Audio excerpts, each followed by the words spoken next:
This is the public hearing for the Will County Planning and Zoning Commission, August 7th, 2018.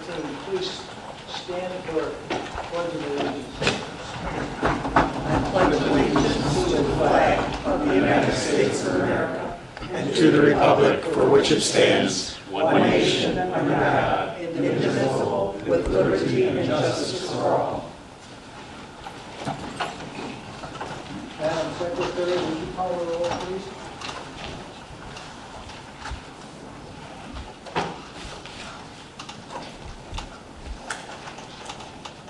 Mike Carruthers, Joliet Township. Here. Tom White. Sure. Township. Barbara Peterson, Washington Township is here. Scott Lager. Kim Mitchell.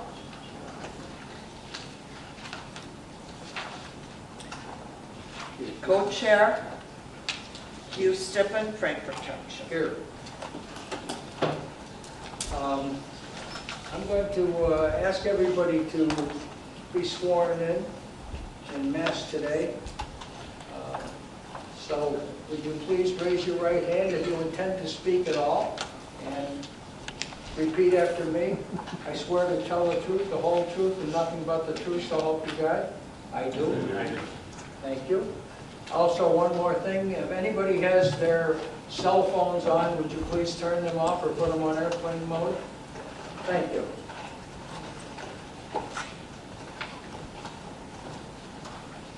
We don't have minutes to approve. Okay. Tonight, we have several things.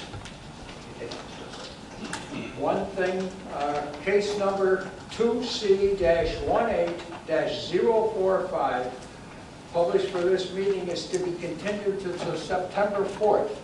So anyone who was here for that particular case today, it won't be held until September 4th, and I'm sorry to mix up. Next,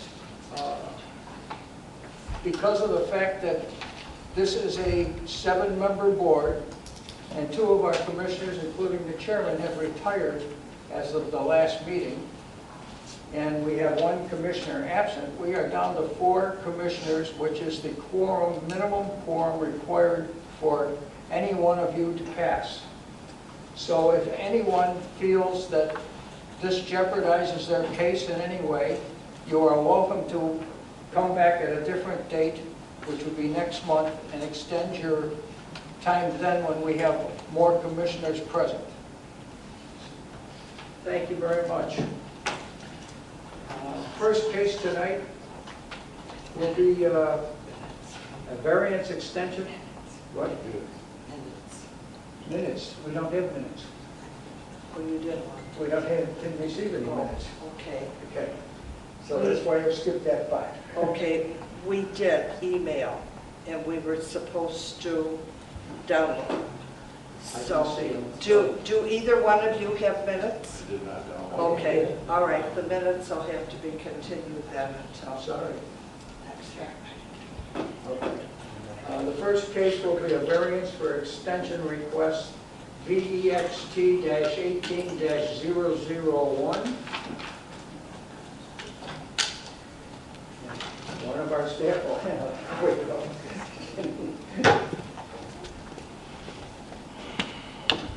Denise Farrell, will you please start the case? Yeah, thank you. Ma'am. So I'm not going to give a big presentation on this. This is just a variance extension case. So VEXT-18-001. This is in relation to zoning case ZC-17-026. That case was for a parcel in Wilmington Township in Phelan Acres, and it was for 3 variances. A variance for lot area from 20,000 square feet to 12,428 square feet. A variance for lot frontage from 90 feet to 0 feet. And a variance for west side setback from 30 feet to 10 feet. Due to some issues that the applicant had with her engineer, some health-related issues, She is requesting these variances in order to start the construction of the home that was proposed as part of this zoning case. Thank you. Does anyone have any questions, staff? Okay. Then, yes. I would request a variance for a lot area. Oh, we don't have to do all that, we just have to make an approval. Approval of each one. Right. Are there any objectors to this case or concerned citizens? Okay. Then we need an approval for lot area from 20,000 square feet to 12,428 square feet extended. Second?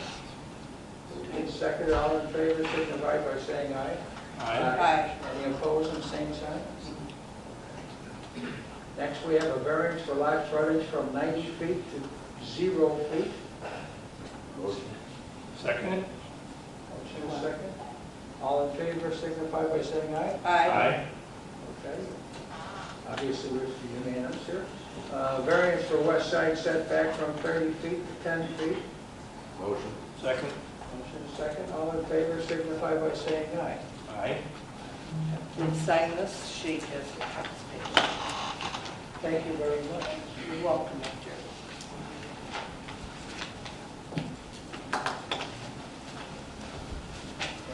See that you get the next case right away, huh? So I'm just going to, she, I don't think. The next case is ZC-18-003. Oh, I'm sorry. Janine Farrell, welcome to the case, please. Okay, thank you, Mr. Chairman. So zoning case ZC-18-003 is a request for two variances. A variance for maximum number of commercial motor vehicles parked on a constructed driveway from 1 to 4, and a variance for maximum gross weight of commercial motor vehicles from 8,000 pounds to 24,000 pounds. And this takes place in Manhattan Township. The owners are Stanislaw and Stanislawa Zubek. In November of 2017, the applicant was placed in violation for exceeding the amount of commercial vehicles, which were semi-trucks, permitted in the A2 parcel. The ordinance at that time would allow up to one commercial vehicle up to 8,000 pounds parked outside, and then it would allow for an additional commercial motor vehicle of up to 8,000 pounds parked indoors. In January, the applicant applied for these variances, which was an option at that time. Since that time, the zoning ordinance has been updated, and I will talk about that during my presentation. The parcel is outlined in red on your screen. I have a zoomed in, and then I have a zoomed out version for you to look at. It is 5 acres. And as I mentioned, the parcel is zoned A2. We have A2 to the south, we have A1 to the north and to the west, and then there is E1 over to the east. This is a plat of survey, and I will notate the structures that are on the parcel. There is a single-family residence, and then there is also a pole building here, and the applicant is proposing to construct an additional detached building on the parcel, so that is not in existence right now. These are some images of the parcel. We have a view from South Kankakee Street at the driveway entrance looking at the residence on the subject parcel, and this is a view looking west. This is a view of that pole barn that's on the parcel, as I mentioned. This is a view of one of the semi-trucks that's currently on the parcel, and I do want to note that it is parked in the grass per the ordinance that was in effect at the time, and currently vehicles are to be parked on constructed driveways or on the gravel. This is a view of a trailer that is currently on the parcel. This is a view that is looking directly across the street from the parcel, so directly across Kankakee Street, looking east at one of the neighboring residential parcels. This is a view that is looking south along South Kankakee Street. And then we have one in the other direction, so looking north along Kankakee Street. Staff is recommending denial of both variances. The variance for the number of variance for the number of commercial motor vehicles parked on a constructed driveway from 1 to 4, and then also the denial of the variance for the maximum gross weight of the commercial motor vehicles from 8,000 pounds to 24,000 pounds. Staff only received comments from Manhattan Township in this case, and that was provided in the staff report. The township held a special call meeting on July 26th regarding the case, and the township unanimously voted to object to these variance requests. It is staff's professional opinion that there is no hardship or unique circumstance attached to these variance requests. The applicant has stated that these trucks are for personal use. Additionally, it is staff's professional opinion that these variance requests could have the potential to alter the essential character of the area. And as you saw from the zoning map and also from the aerial map, this is within a residential area. So there are A2 parcels and also E2 in the vicinity. And from staff site visit, but also from aerial imagery, staff did not notice any other parcels that had, numerous semi-trucks on the property. So staff does believe that this could be detrimental to the area. And I would like to make mention that in January, on January 18th of this year, the zoning ordinance was updated. So under the current ordinance, this would not be an option for the applicant to apply for.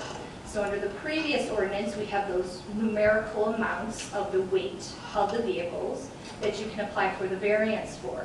Currently, we go by license plate. So you would not be allowed or able to pursue a variance for the license plate of those vehicles. So the applicant would not be allowed to pursue this variance under the current ordinance, but it was applied for prior to the ordinance changing on January 18th. What would be their other remedy, though? I mean, if they couldn't apply for the plate, there's no remedy at all? Semi-trucks are not allowed in residential zoning districts. Okay. Yeah, they're prohibited. May I ask whether this was generated by a complaint from a neighbor or somebody in the neighborhood? It was, yes, in November of 2017. Okay, thank you. Anyone else have any questions, staff? Are there any concerned citizens on this case? Or interested spectators? Yes, okay. Would the applicant, Stanislaw and Stanislava, be interested in coming down, please?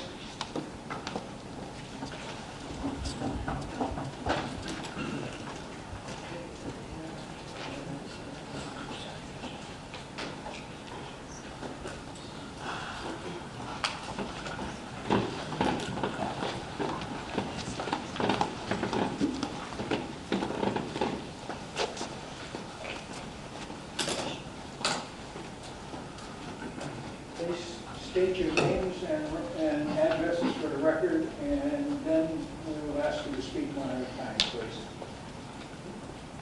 I'm Greg, and this is my brother Mike. We are both sons of Stanislaw and Stanislaw Dubek.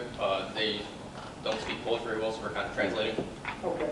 And we all reside on 26020 South Kankakee Street. So, okay, but they will give their address and name, correct? Yeah. Stanislawa Dubak, 26020 South Kankakee, Manhattan, Illinois 60442. Michael Dubek, resident at 26020 South Kankakee Street, Manhattan, Illinois 60442. Thank you. Stanisław Dubek, 260 South Kankakee Street, Manhattan, Illinois 60442. Thank you. They do understand that staff has recommended a denial for both of these, do they not? Yes, ma'am. Okay. Do they have anything that they'd like to say about that? One of our things that we would like to say is that we're applying for these because my dad is a truck driver as for personal use, and all we're asking for is to be able to park it there so we don't have to have any additional expenses to make it even harder for us to continue for him to have work. We're just asking to be able to park the semi there on the construction driveway. Okay. And he has very bad back problems. And me and him always help him in and out. And if he does not park the truck, there's gonna be a very big problem for him to do anything with the truck. They're a very bad spot on you. Okay, thank you. Would you find chairs over there and sit down? I'm going to ask the objectors to Yeah, come down. that's fine. And the objectors you can answer them afterward, answer to the board, of course, for what they say afterwards.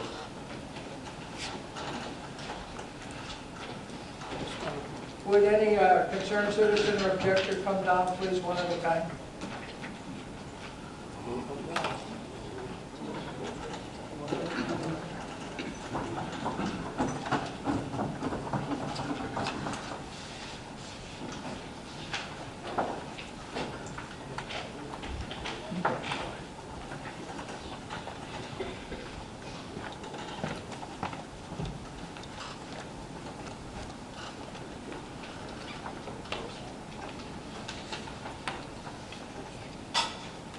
Please state your name and address for the record. Tim Shanahan, 13660 West Bronx Road, Manhattan 60442. Thank you, sir.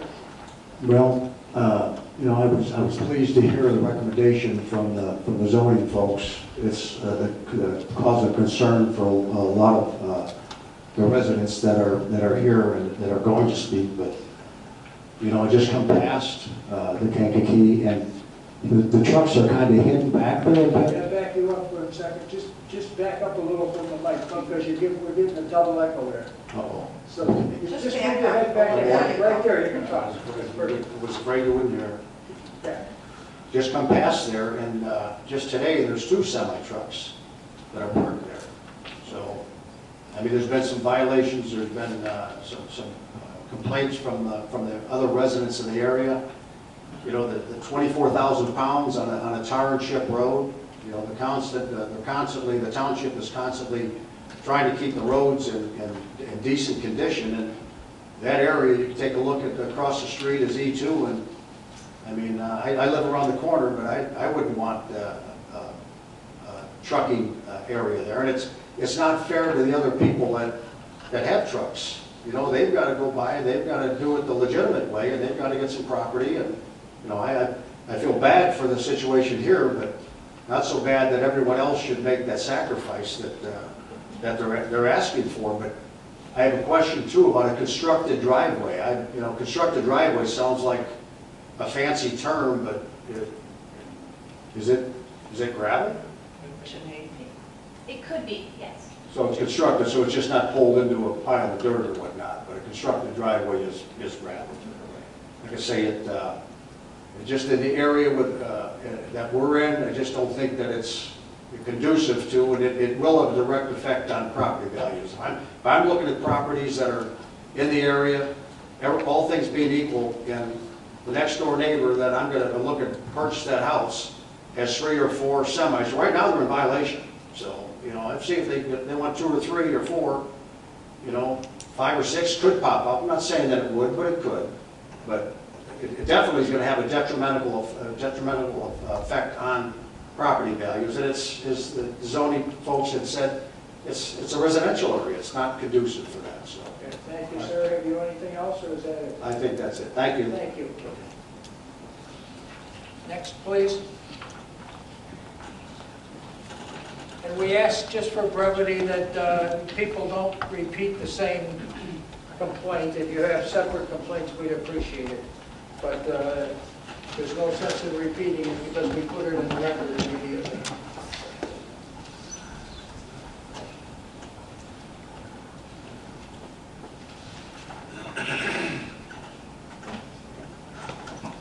Good evening. My name is Jim Walsh. I'm supervisor with Manhattan Township.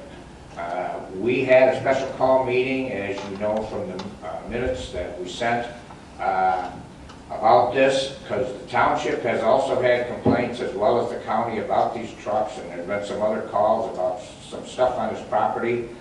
And we voted unanimously against it because, just as Timmy, I am repeating what Timmy said, it's totally a residential E2, E1, A2, no A1 right by, well, there is next to them on the other way, but that's 10 acres.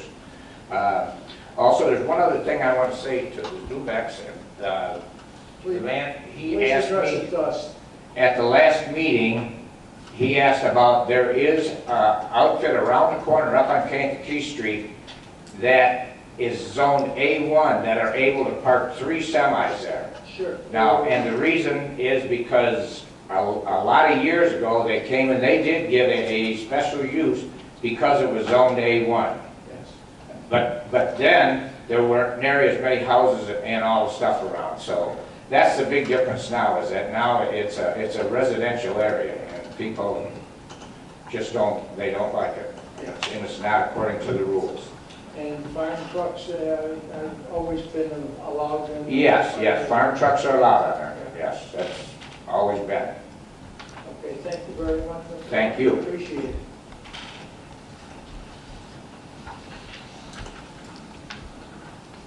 Is there anyone else that would care to speak? No?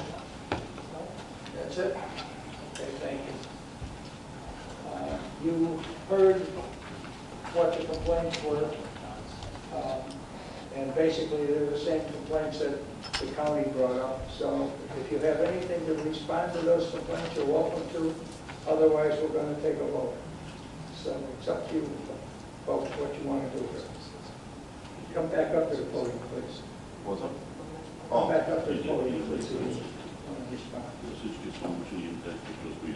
So one of those trucks is my personal truck. I live in Chicago. The semi? One of them.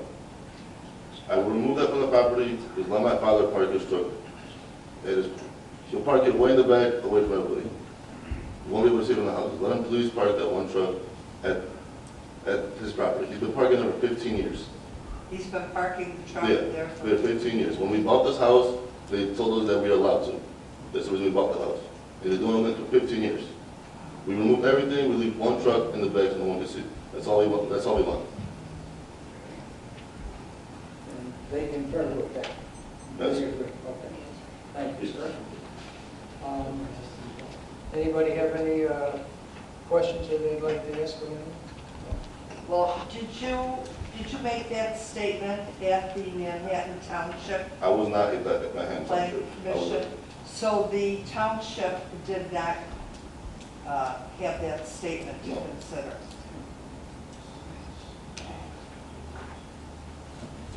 Thank you very much. You may return back to your seats.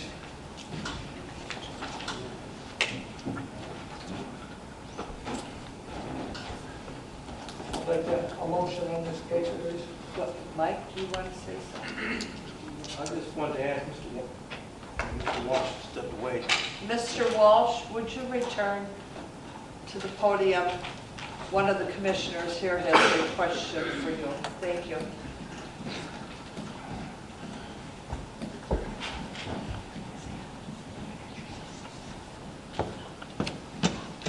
Sorry to make you walk, Joe.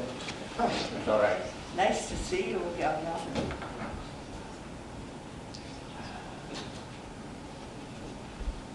We heard in one of the guy's statements that his dad has been parking a truck there for 15 years. Is that... You know what, and I don't want to defy the man of making a living, I understand that, but the neighbors have been complaining, and we don't allow other ones to do it, and I know that the rules have changed. I don't know exactly what they were before, and I can't speak for the township board totally, but with the complaints and everything that we had from the county got them about this, so I can't make a recommendation. Yes. Thank you. That's why you had a special meeting, also. Right, that's why we had a special call meeting for it. Thank you, sir. Yes, please. Mr. Chairman, with regard to case number ZC-18-003, I'll make a motion for approval of a variance for maximum number of commercial vehicles parked on a constructed driveway from 1 to 4. Second. I have a motion and a second. We have a roll call vote, please. Carruthers, No. Walker, Mitchell, Peterson votes no. Stippen, No. White. Go ahead, next one, please. Same case number, make a motion for approval of a variance for maximum gross weight of commercial motor vehicles from 8,000 pounds to 24,000. Second? I have a motion and a second. Would you give me a roll call on this one too, please? Carruthers? No. Lager, no. Mitchell isn't here. Peterson votes no. Stippen? No. White? No. Okay. Denied. Both variances were denied. Okay, both variances have been denied.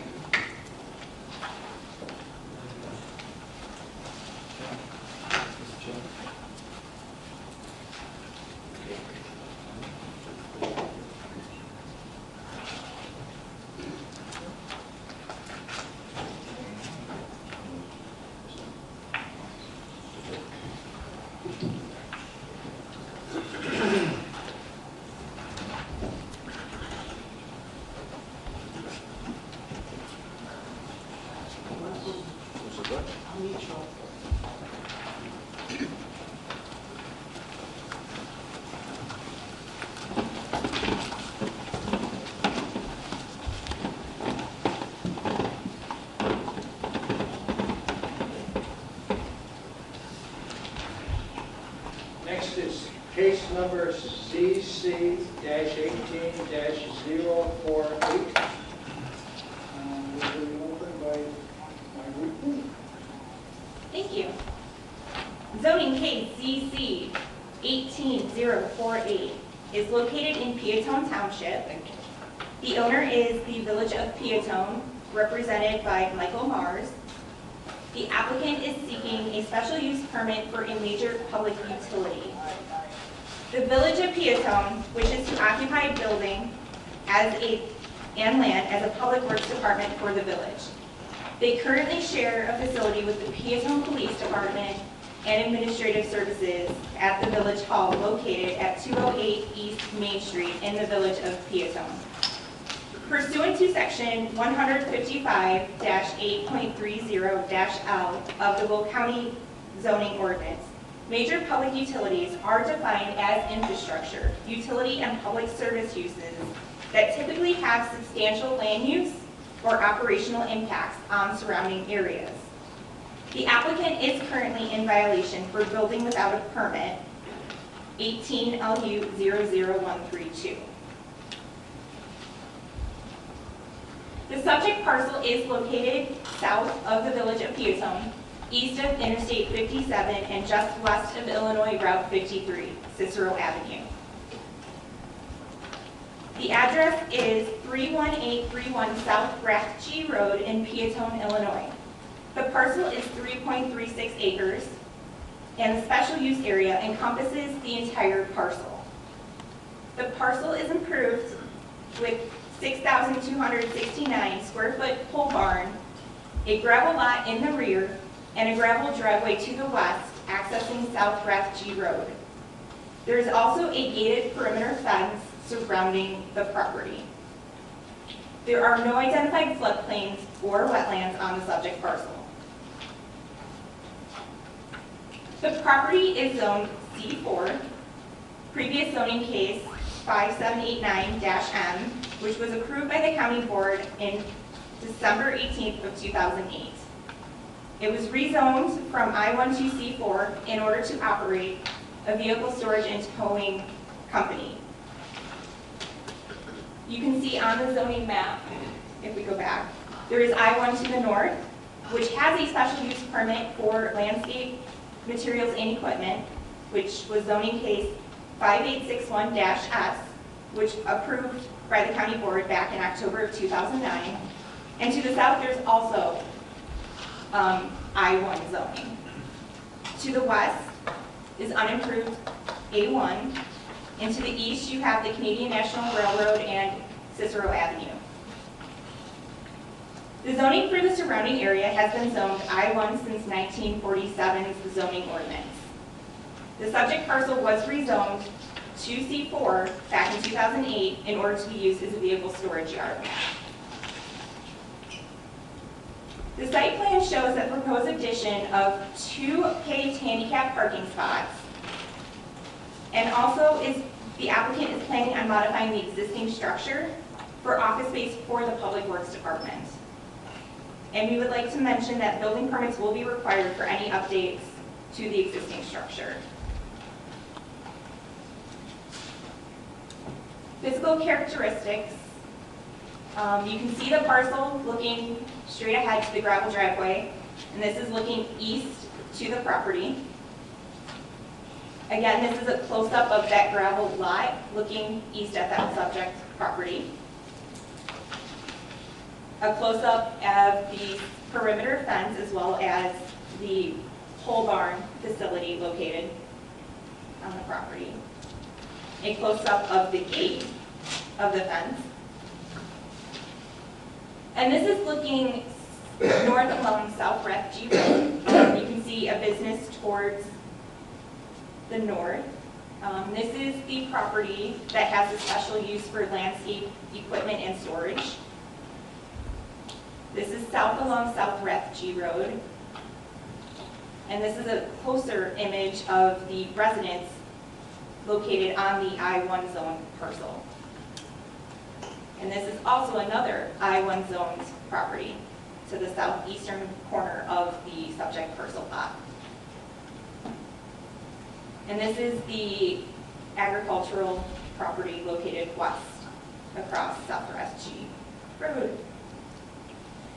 Staff would like to recommend the approval of the special use permit for the major public utility.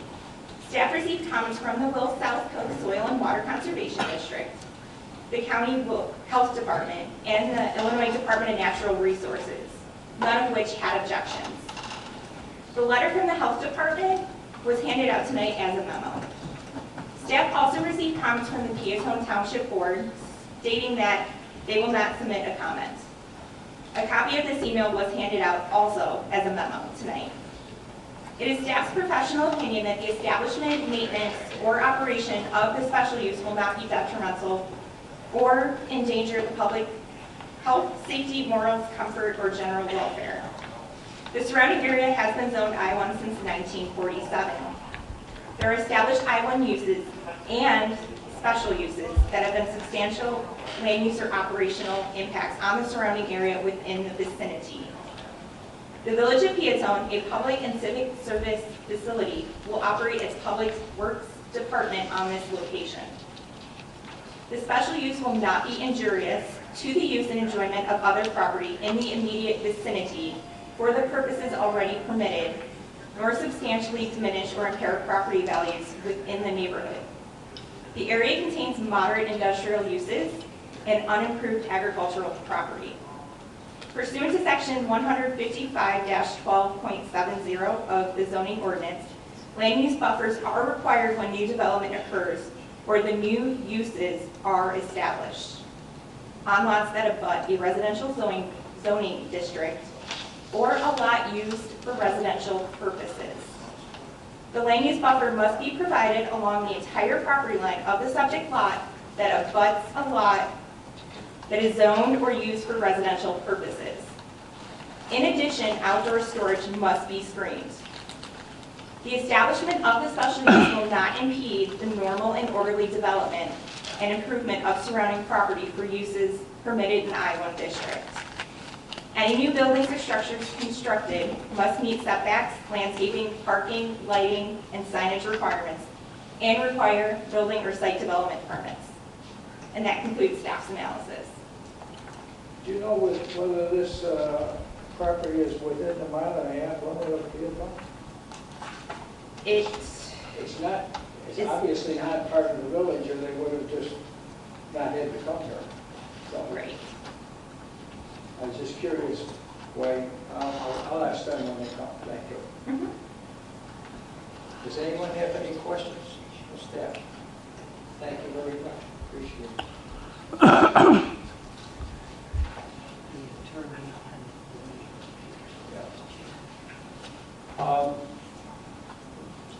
The attorney is here, and I understand the mayor's here.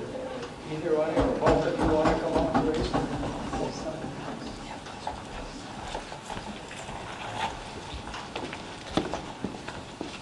While they're coming up, are there any people who are concerned citizens or objectors to this case?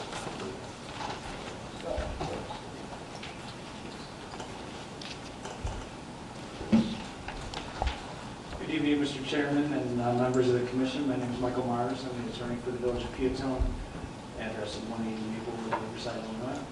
With me tonight are Mayor of Peatone, Steve Cross, and the village's Public Works Director, Robert Henke.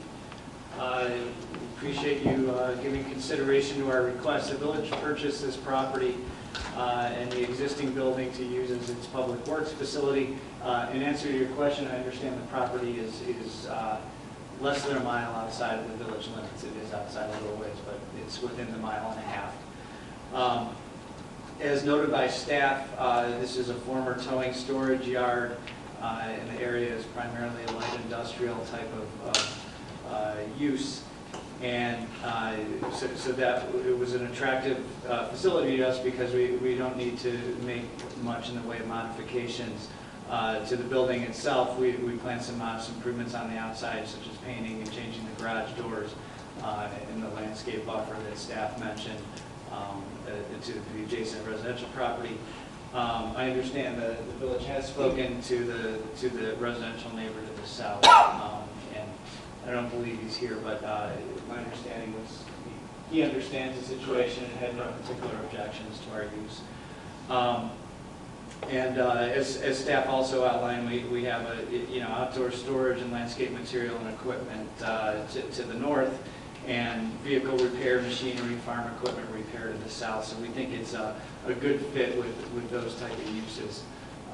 And the mayor and public works director are available if you have any further questions. Any questions that we can answer, we'd be happy to do so. I was just curious at first why you just didn't go ahead and take it into your village and...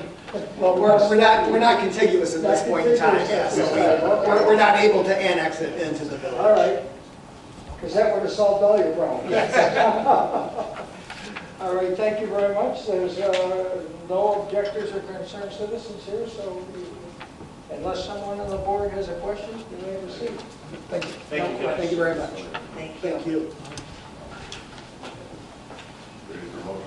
Yes, sir. Mr. Chairman, with regard to case number ZC-18-048, I'll make a motion for approval of a special use permit for a major public utility village of Peatone Public Works. Second. I have a motion and a second. All in favor, signify by saying aye. Aye. Any opposed? Okay. Thank you. I would like to make an announcement that I normally make at the beginning of the meeting. All variances on the agenda this evening will be heard to a conclusion by this commission. However, cases such as what we just heard, special use permits, will advance to the Land Use Development Committee, this county boardroom, next Tuesday, August 14th, 10:30 a.m. They haven't changed it, have they, John? 10:30 a.m. So those of you who do not have variances and have a special use permit, for example, you will have another hearing. The Land Use Committee is comprised of county board members. So that's your calendar for going forward. And I apologize for not doing that at the beginning of the meeting. Thank you. Probably because I rushed you. No. I was dropping everything that was given to me all over the floor. Okay. Our next case is ZC-18-049. And Marguerite Kenny is going to be our staff person to introduce this case for us. Thank you. Zoning case ZC 18-049 is located in Plainfield Township. The owner is Vogue Interiors and Design Incorporated. The applicant is Renatus Ivaskis, who is 100% beneficiary of Vogue Interiors and Design. Applicant is seeking a variance for street setback from 30 feet to 28.1 feet and a variance for side yard setback from 10 feet to 2.6 feet. The applicant is requesting these variances because he wants to remodel an existing residence. This residence is legal nonconforming in regards to setbacks. However, pursuant to section 155-15.40-F of the Will County zoning ordinance, improvements over 50% of the replacement costs of the structure require compliance with all regulations, including setbacks. The applicant is exceeding this threshold, which necessitates variances. The subject property is located east of Route 30 in Plainfield Township. The address is 2401 Burbank Street, Joliet, Illinois. The date the parcel was created was January 1st, 1965. The subdivision was originally platted in 1925. The parcel is 0.25 acres, or plus or minus 10,896 square feet. It is improved with a single-family residence and carport. There are no identified floodplains or wetlands located on the parcel, and there is a gravel driveway to the south to Burbank Street. The property is zoned R3, and you can see that there is R3 surrounding to the north, south, east, and west. This parcel is lot 268 of the Sunnyland subdivision, which was platted in April 24th, 1925. And you can see to the east, the red hatched area denotes the village of Crest Hill, which according to their land use map is R2, two-family residential. The existing residence was built in 1946, according to the Plainfield Township assessor. It is 910 square feet. The existing foundation is 28.1 feet away from the street right away and 2.6 feet away from the east side property line. This is already encroaching into the street and side yard setbacks required of R3 zoning districts.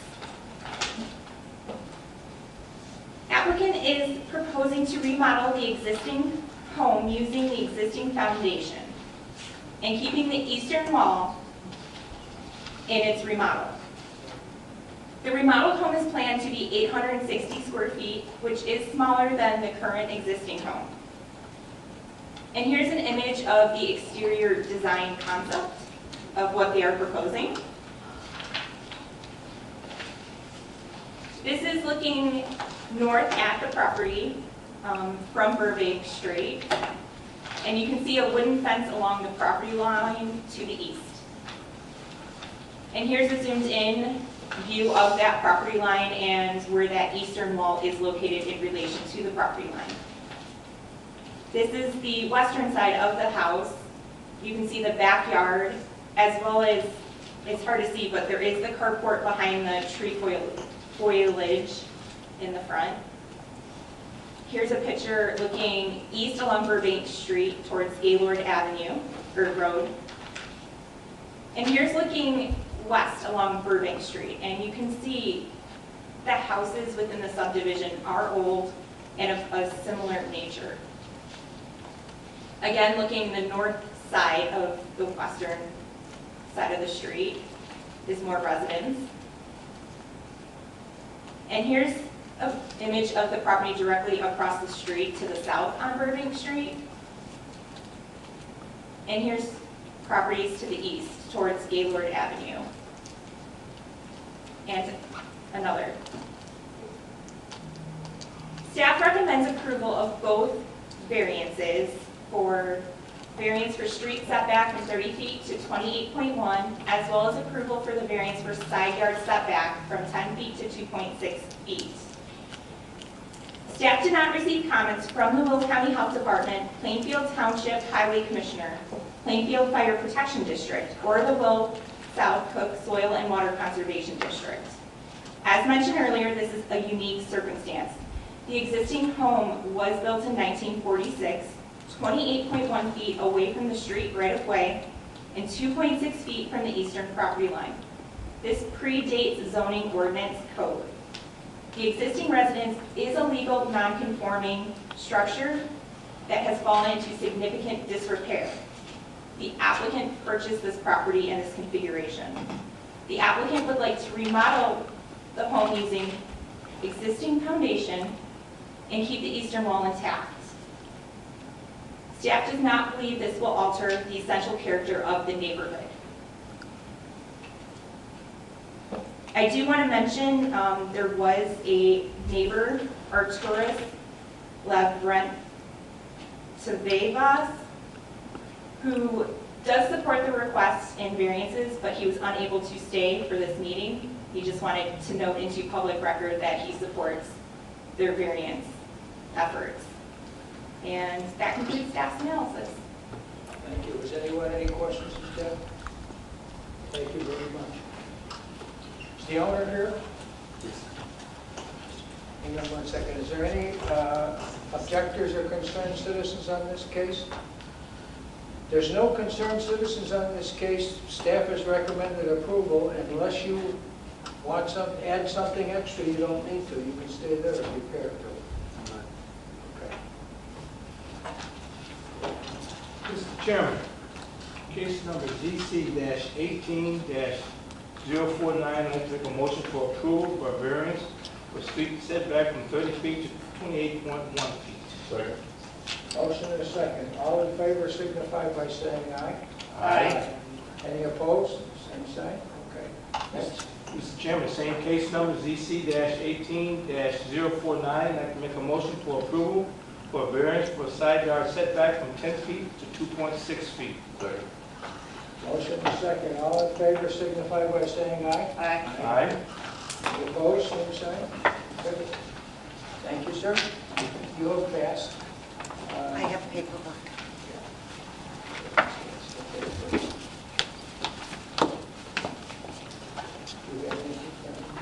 That's it.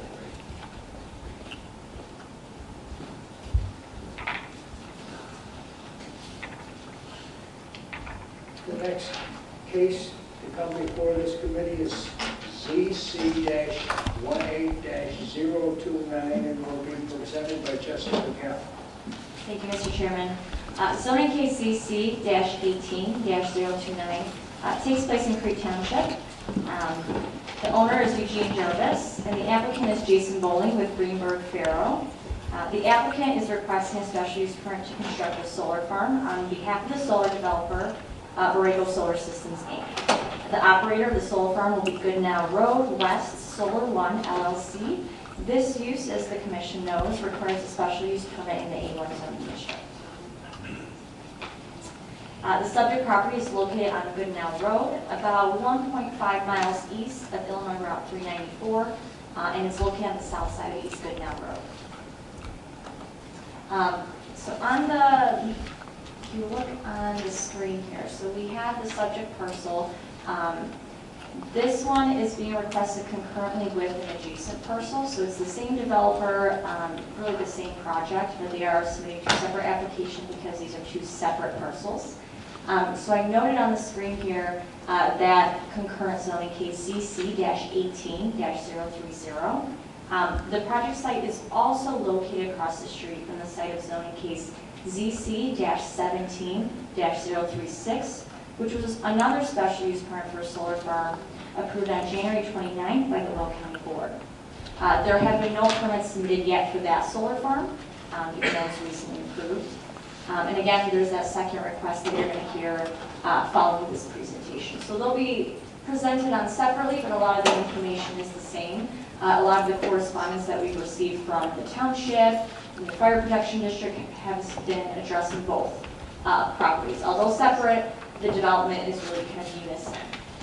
The parcel is 80.7 acres, and of that, 20.6 acres is special use area. The subject parcel, so we're looking at the western parcel here, has an improved entrance from East Goodnow Road that led to a former farmstead. According to GIS aerial, the parcel's been vacant since around 2013, so there used to be a number of agricultural buildings and a home on that property. It's currently being farmed. The applicant's proposing a driveway in approximately the same location as the existing driveway. A driveway permit from the Creek Township Highway Commissioner would be required.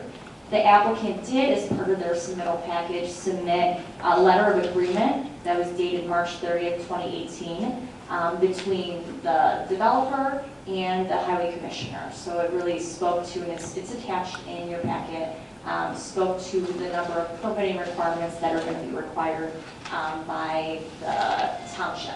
So that the applicant would have to adhere to in order to get any sort of site development or building permit issued.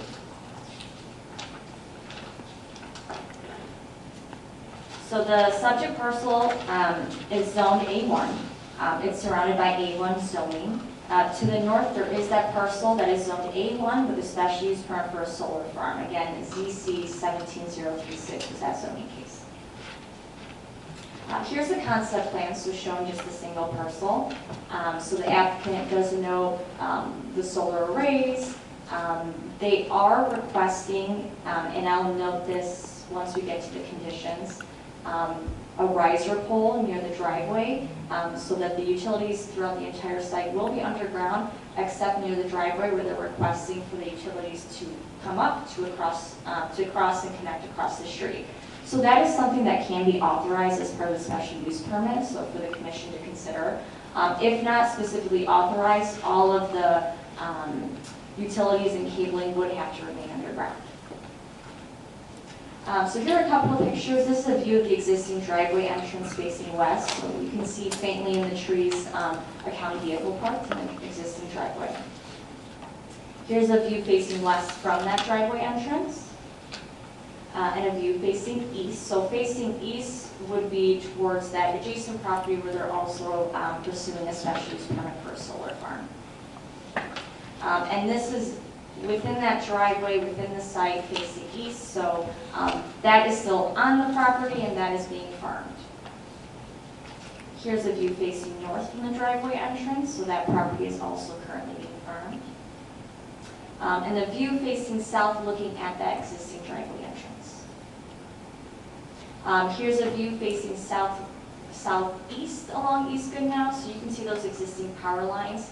That's kind of the approximate location where they'd be looking to put a riser pole on the south side of East Goodnow, which would then connect to the existing utility lines. A view facing southwest along East Goodnow Road. So staff is recommending approval of the solar farm with a number of conditions. So there are a couple here that I'm going to point out for you. Staff received comments from the Will County Health Department, the Creek Township Plan Commission, the Village of Creek, the Village of Beecher, the Creek Township Fire Protection District, the Illinois Department of Natural Resources, and the Will South Cook Soil and Water Conservation District. The Will South Cook Soil and Water Conservation District stated that the use was compatible with the surrounding area. The Village of Beecher and the Village of Creek really didn't comment on the request, or really didn't hear or go into too much detail. And I think the Village of Beecher is just outside that 1.5 miles, but they still just provided that comment that they defer to the Village of Creek.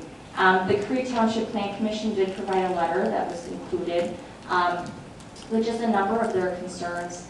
As part of the special use permit, there's a condition that they have to comply with the Creek Township Plan Commission approval with the Fire Protection District, and approval will be required. So that's going to address their conditions.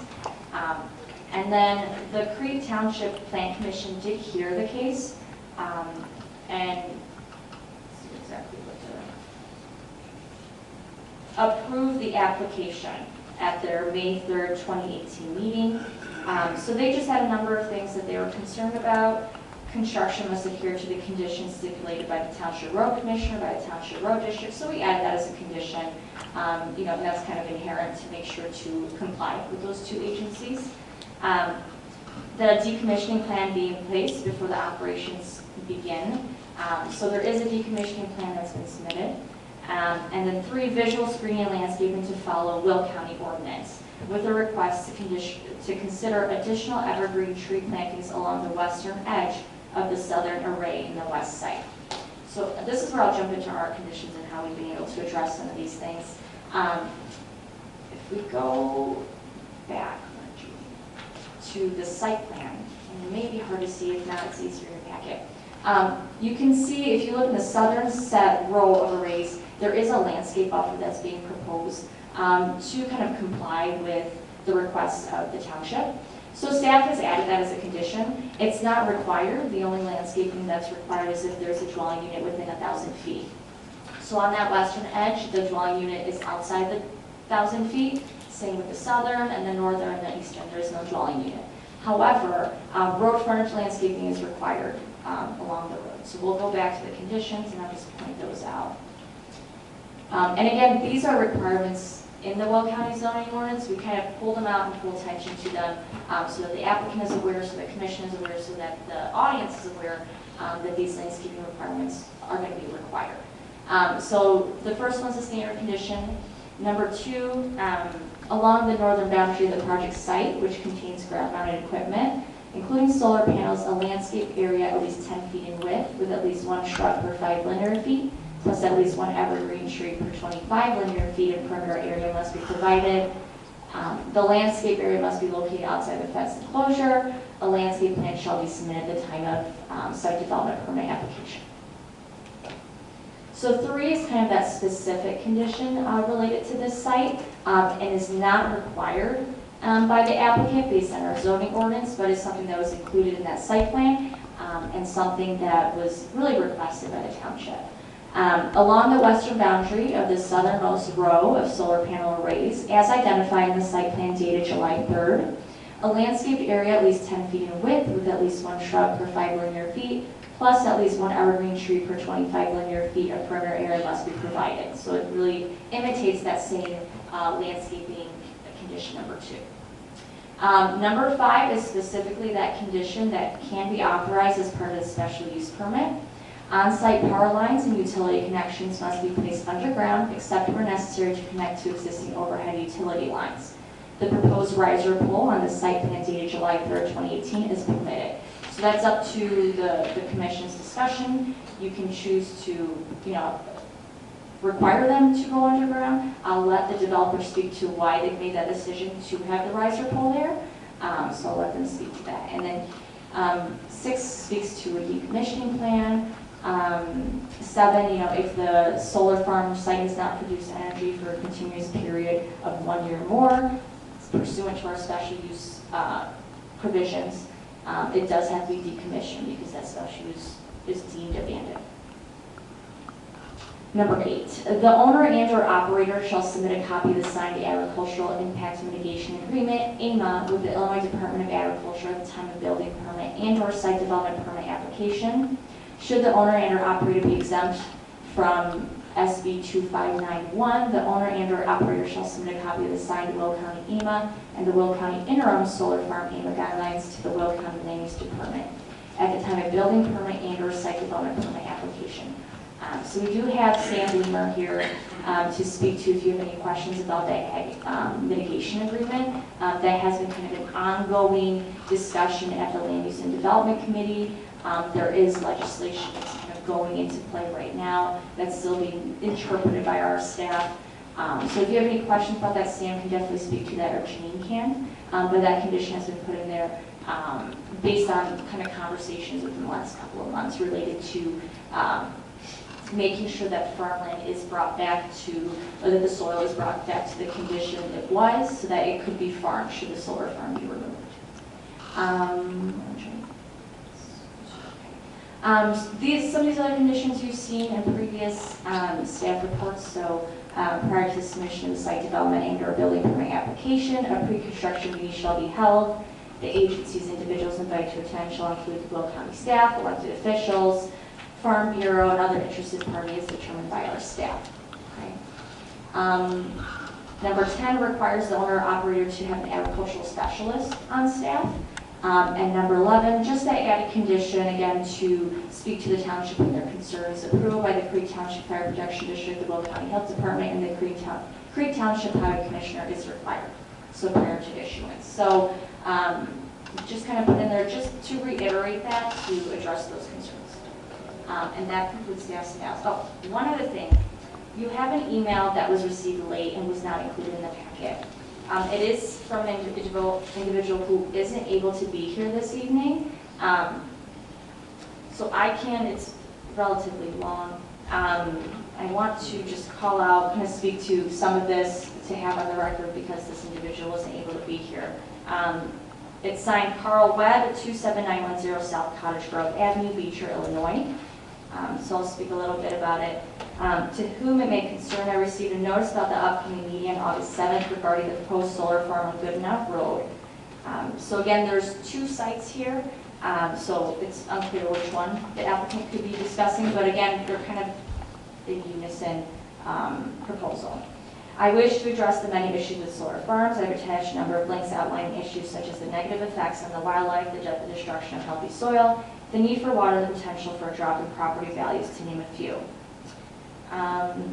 The most recent was the solar farm in Morris, Illinois by Cypress Creek Renewables, where commentators stated that they are noisy, large, and take away from the county's prime agricultural land. Another commentator stated that if Cypress Creek Renewables goes bankrupt, they can sell to whomever they like, so there's no guarantee they would be the company running the farm in the future. As a taxpayer, and again, I'm just going to go on a couple of these points. As a taxpayer of Will County, I'm concerned about my property values, although no data can verify that I will suffer a loss. The consensus in many real estate online blogs is to offer a lower than market value price for the land. I did have my home and property appraised earlier this year in case the temporary land use permit is approved.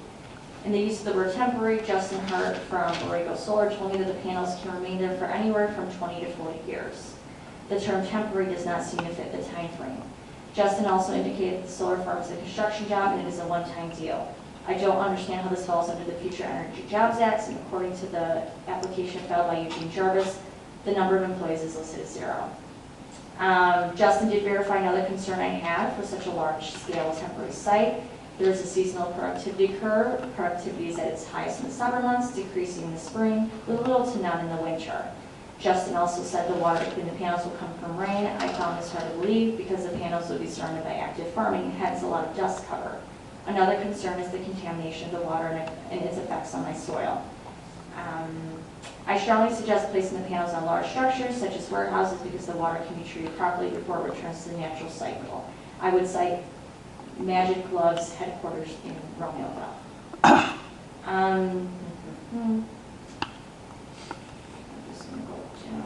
And again, you have this in front of you, so it'll be as part of our record. I would like all the members that have a stake in this city making progress to consider and research the long-term effects of approving farmland and solar farms. I purchased my property in May of 2000, spent a decade creating a small forested area on the land. As a result, my property has been designated as certified wildlife habitat by the National Wildlife Federation. Feel free to look at my property via Google Earth and you see over 500 trees, all that I have planted. We provide the resources for a myriad of wildlife, including deer, opossum, raccoons, squirrels, and a large number of monarch butterflies.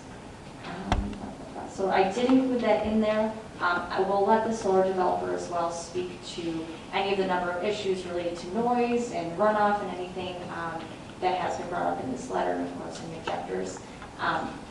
This will be separate from the second solar farm case. They are very similar. They are right next to each other. They do have slightly different conditions related to landscaping. But that concludes staff's analysis, and I'm happy to answer any questions. Yes, I have a couple questions. It showed here in the report, staff report was concerned about the soil issue being resolved. The Will South Cook? Yeah. So I can't speak to, they just kind of made the comment about there being hydric soil. So our maps, the federal, the FEMA maps and the wetland inventory doesn't show any wetlands in the property.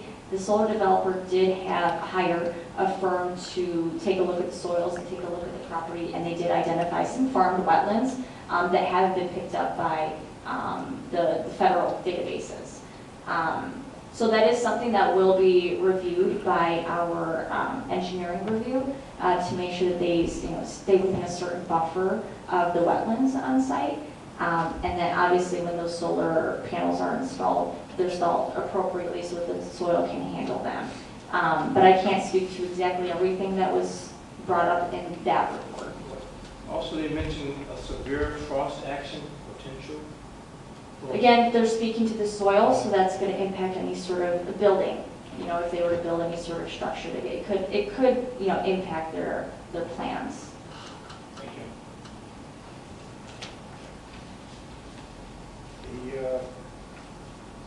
unless FEMA has changed it, the FEMA maps used to be 12 minutes, 30 miles.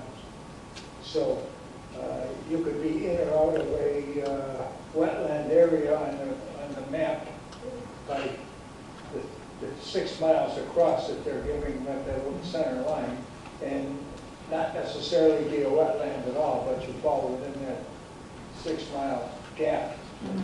You know, so you basically have to go and assess the individual properties as you're talking about right now. You know.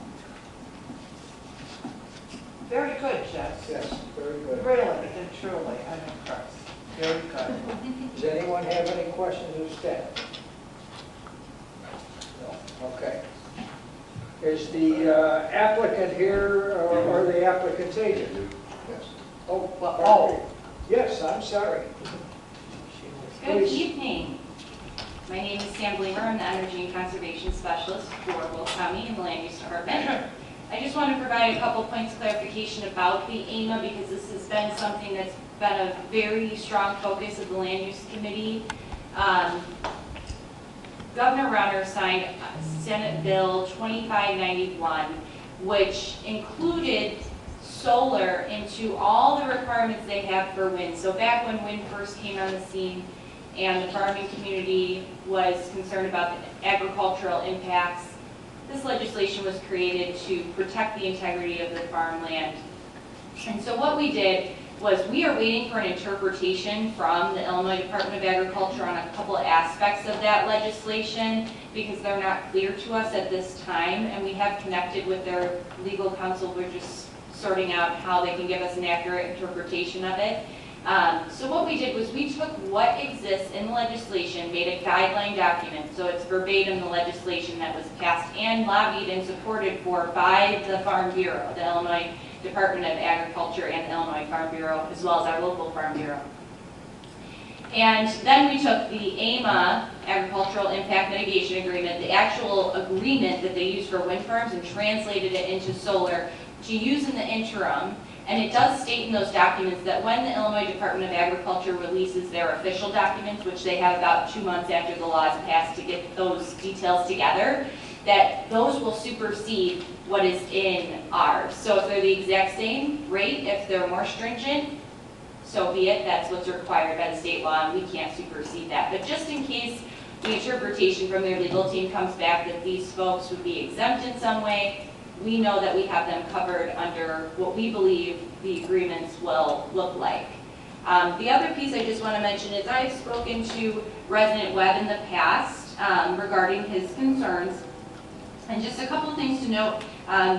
The recent comments he references from Morris, Illinois on the Cypress Creek renewable energy, their solar farm is not built yet, so there are concerns that they may be noisy, large, and take away from county's prime ag land. I just want to note that the commission's aware that that is not an existing project. And also, the Farm Bureau and the Illinois Department of Ag are very focused on the conservation of farmland and the protection of our natural resources, which is why they worked diligently to make sure that legislation included solar farms as they come to us in hordes, as you've been experiencing.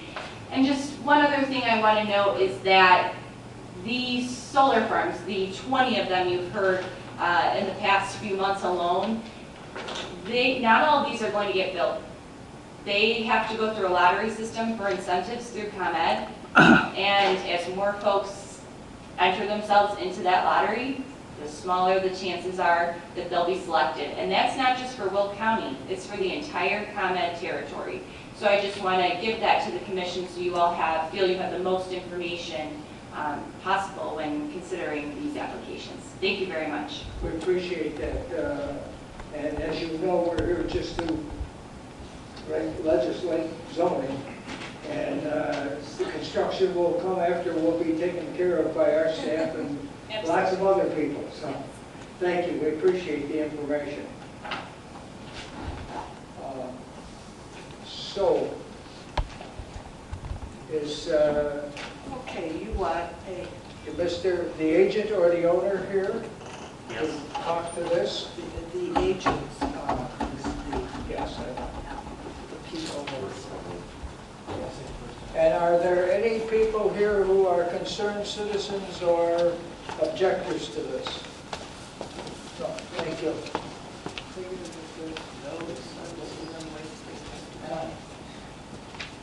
We'll be brief.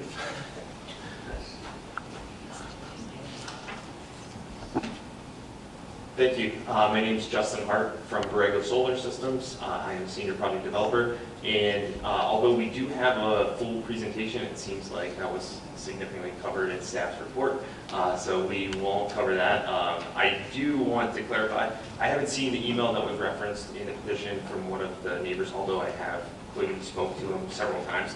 I just wanted to point out the diligence that we've completed on these parcels or any other parcels that Borrego does have dealings with. We have completed a drain tile survey. As far as noise, I think that was another concern of the neighbor. We do have a noise exhibit for the record, but as soon as you get to the fence line, for example, you are at or below ambient noise, so there is nothing noisy outside of that fence line. So I think that was one of them. As far as endangered species or species in general, we have completed the IDNR review of our Illinois Department of Natural Resources review. We have received a termination letter from IDNR. We have completed an environmental site assessment phase 1, so I think that was another concern. And then just briefly, I think was mentioned bankruptcy is covered and protected under the ordinance with decommissioning bonds, etc. And then just speaking about one of the variances, or maybe one of the questions about the riser pole, this project and the other petitions are currently under review by ComEd. So as it stands now, the design is calling for a riser pole to be able to cross the street and connect into the utility lines that are the distribution system across the road. Are they providing the pole, or do you have to provide the pole for it? I believe the riser pole is provided by ComEd. Okay. Well, thank you. We have, as we see, our staff has recommended approval, and as long as you have agreed to all the 11, okay, conditions that staff has presented, and we will take it for a vote. Thank you very much. Thank you. Yes, sir. Mr. Chairman, with regard to case number ZC-18-029, I'll make a motion for approval of a special use permit for a solar farm with the 11 listed units. Second. We have a motion and a second. All in favor signify by saying aye. Aye. Okay, any opposed, same sign? All right, passed.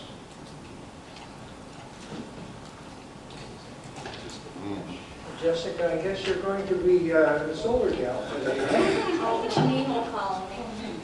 Ice number is ZC-18-030, presented by Jessica Gal. So as I mentioned earlier, these are adjacent properties, so it's the same developer, it's the same property owner, same agent as well, Greenberg Ferrero. So this is ZC 18030, also located on the south side of East Goodnow Road. This one, the operator of the solar farm will be Goodnow Road East, Solar One LLC. The subject property is located on Goodnow Road, less than 2 miles east of Illinois 394. So here we have, again, we're just kind of looking at the adjacent parcel. So they're proposing the eastern side a little bit differently. It's a little bit further back into the site. And the driveway entrance is located not as centrally, but more on the eastern side of the property. The parcel is 80.7 acres, and 20.6 acres of that is going to be special use permit area.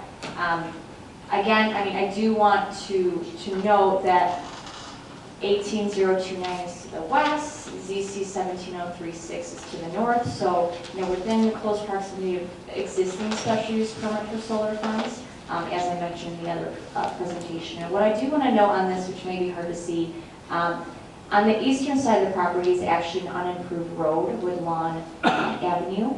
So right now it's just it's grown over with trees, but that actually is a road that could one day, should the Township Highway Commissioner choose to be improved with an actual road. that would connect to Offner Road to the south. The subject property is zoned A1. To the east is A1, to the south is A1 as well, and then to the west is A1. Again, that the other request that we just heard, and the site of ZC 18029. Okay, so again, the development is set back further into the property. We'll note in the conditions that there are 2 dwelling units located within 1,000, well, 1 dwelling unit, I believe just 1 dwelling unit located within 1,000 feet. So the developer isn't showing, but there will be landscaping required on the southern boundary because the residence to the south is located within 1,000 feet. So that's something that would come as part of the site development permit, but we do reiterate as a condition, just as a reminder, and to call that out. And although on the northern side, it does require that, again, that landscape buffer, the landscaping, so the applicant has shown it on here, is proposing it. The eastern side, although it's Woodlawn Avenue, it's unimproved. It's vegetative right now, there's a lot of trees. Should that be improved in the future, the applicant would then be required pursuant to this section to install a landscaping buffer at that point. But for right now, you can't see into the site from that eastern side because that road isn't improved. So an image here of view facing west, approximately from the location of where the driveway entrance would be. View facing east, so there are some residential homes on the eastern side. Because the development is actually set back so far deep into the property, those homes are not within 1,000 feet, so they're just outside of that 1,000 foot buffer that would necessitate landscaping on the eastern side. View facing north from the subject parcel. View facing south, and again, this property is currently being farmed as well as the one to the north. View facing southeast, so you can see those existing utility lines there on East Goodenow. And a view facing southwest along East Goodenow Road.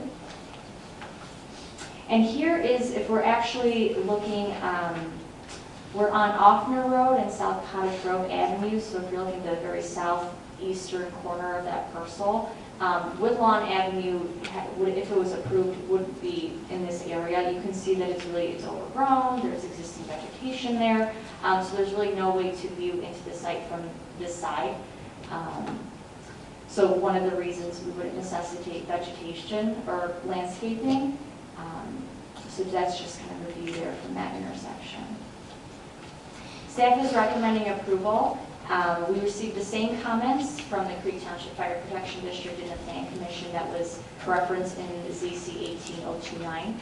These cases have been heard together and have been addressed together with the Highway Commissioner, with the Fire Protection District, and with the Township. So all the same comments were received in both cases, both parcels. So just going to note some of those specific conditions related to landscaping. Number 2 is the same as we saw in 18029. Landscaping along the road is going to be required, which the applicant has shown in their site plan. Number 3 is going to be kind of specific to this because there is that dwelling unit located to the south and it's within 1,000 feet. They're required to put a landscape area at least 10 feet in width with at least 1 shrub per 5 linear feet plus at least 1 evergreen tree per 25 linear feet of perimeter area. And if you look at the aerials, it looks like there is some maybe an existing tree line. It's unclear whether that's on the subject property, if it's on the adjacent property. So for that reason, the landscaping is going to be required as well. Number 5, again, it speaks to the riser pole. Much like the other plan, this one is proposing a riser pole on the western side of the driveway in order to connect across the street to the existing utility lines. That can be specifically authorized through a condition of the special use permit. And so we note here those plans are dated April 2nd. Okay, and again, these are the same conditions that we saw in 029. Number 8, Sam did speak to the AMA agreement and gave you a little bit more background on how that's been playing out with some of the other solar farm cases. And the remaining conditions are the same. The last one, of course, is approval by the Fire Protection District, the Will County Health Department, the Highway Commissioner, all required before any site development building permit can be issued. So I'll answer any questions. Any questions, Stan? Okay, thank you very much.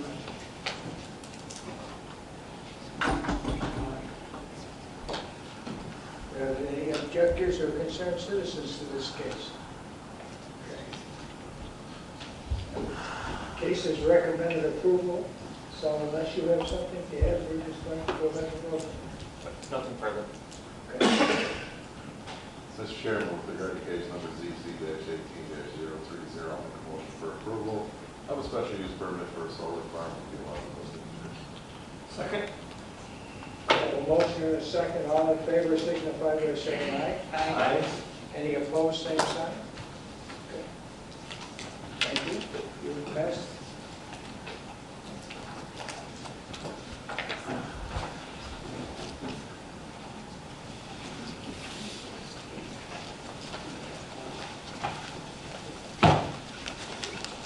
The next case will be case number ZC-18-032. And we're We got 30. Pardon? We got 30. We just did the Oh, okay, all right. The next, yeah, and we were presented by Janine Farrell, our staff. Thank you, Mr. Chairman. Zone case ZC-18-032 is also a special use permit for a solar farm. This takes place in Wilton Township. The owner is Mark Eugenides, and the applicant is also Greenberg Farrow, and the developer is Borrego Solar Systems. The applicant is proposing to construct a 2-megawatt solar farm facility on approximately 15.90 acres of land. I have an aerial image up here on the screen for you. This is sort of a unique parcel, as you can see, where Elevator Road actually comes and bisects part of this parcel. The parcel in its entirety is 28.77 acres, and that special use area is the 15.90 acres. This is the zoning map, and the property is zoned A1 and is completely surrounded by A1 zoning. I have a plat of survey up here on the screen for you with also the special use area delineated. So I'm going to get the pointer out here. So you can see that the applicant is just proposing in this far northwest corner. This other little sliver of the parcel will remain, no solar panels over here and no solar panels in this area. This is the site concept plan. Margie, can you go to the next one? This is a zoomed in view for you. The proposed access and the entrance, this is actually off of Route 52 here. So we have Route 52 and then we have Elevator Road. Elevator Road north of Route 52 is actually under the jurisdiction of Will County DOT. Elevator Road south of Route 52 is under the jurisdiction of the Wilton Township Highway Commissioner. And then of course Route 52 is IDOT's jurisdiction. So the applicant will be required to obtain IDOT approval and an entrance permit through IDOT for the proposed driveway. You can see that the driveway comes down over here. This is the inverter, and then we have the panels or the arrays coming out through this way. The applicant is proposing landscaping along the southern boundary here, also along the eastern boundary, and then along the northern boundary. There is no landscaping proposed along the western boundary.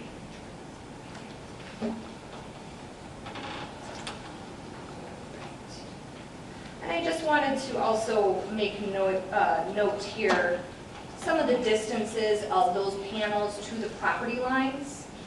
From the closest point on the west side, it's approximately 72 feet from the property lines. From the edge of South Elevator Road, at the closest point, it's about 175 feet. And then from the southern property line, about 310 feet.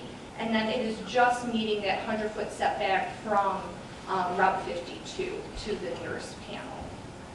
So these are some images. You can go to the next one there. So this is basically looking directly at the site looking south from Route 52 to where that driveway entrance would be located. This is a view kind of tilted, still looking south but southwest towards the far western boundary of the project, so you can see where the corn actually ends is the western boundary there. This is a view of the intersection of Elevator Road and Route 52, so looking southwest. This is a view of an adjacent parcel directly across the street, so across Route 52 to the north, and this is one of the residential, it's a farmstead property located within the vicinity. This is a parcel that is located to the east of Elevator Road and south of Route 52. And then this is a parcel that is directly on the other side, so north of Route 52, but east of Elevator Road.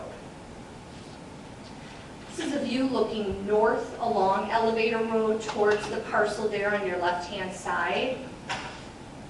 And then this is the view of the residence that is located directly to the south of the parcel. So staff is recommending approval of the special use permit for the solar farm. Staff received comments from the Will South Cook Soil and Water Conservation District, Will County DOT, the FAA, Will Township, Manhattan Fire Protection District, and the Wilton Township Highway Commissioner, which was actually distributed to you separately. You have the memo with the letter there on your desks, because that was after the staff report was sent out. Will South Cook stated that the development is compatible with the surrounding area, and the other agencies had no objection to the special use permit, including Wilton Township. Manhattan Fire Protection District did outline 4 comments, which included things such as installing a knock box at the facility, providing for yearly training for the Manhattan Fire Protection District employees, adherence to fire code guidelines for drive aisles, and then the clearances for the fire trucks to make turns, and also if any buildings are to be built, that the building and life safety codes of the fire district be met. Again, fire district approval and review is required through the building permit process, so those items would be addressed. And you will see in your memo with the letter from the Wilton Township Highway Commissioner, the Wilton Township Highway Commissioner requests that a road use agreement be in place prior to construction of the solar farm facility.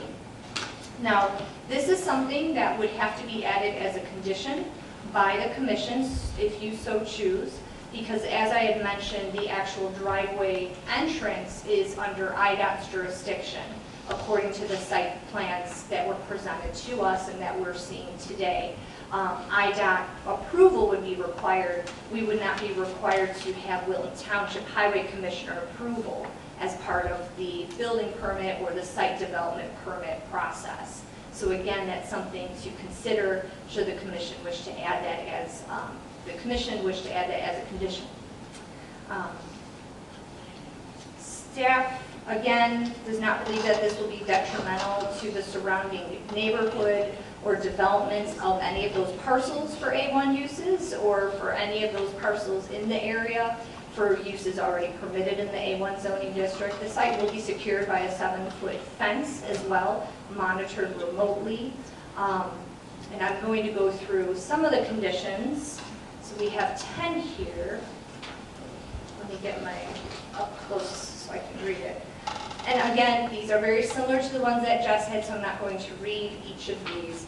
But you can see we have some of the standard conditions for the first one.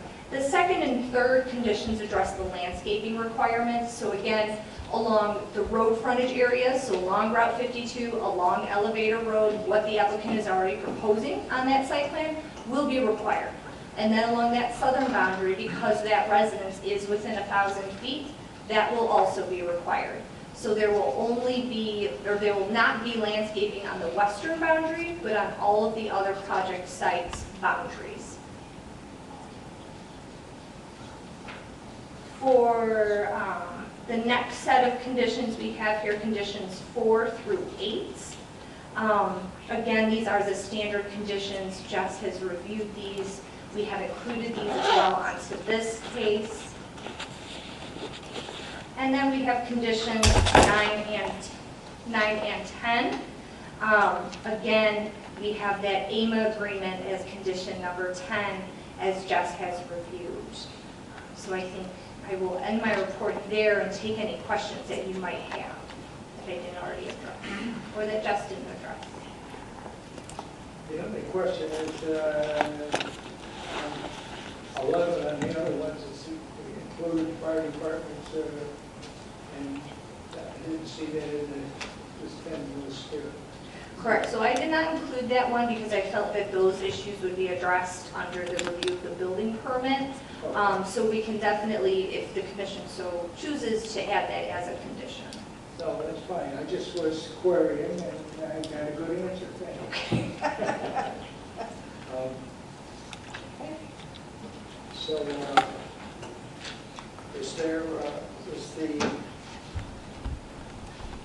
applicant or agent here for this? Okay, just hang on, guys, everybody. Wait for a second. And then, is there anyone here who is an objector or, okay, we have 2 people here. Okay, thank you. Now, would the applicant come, or the agent come up, please, or both?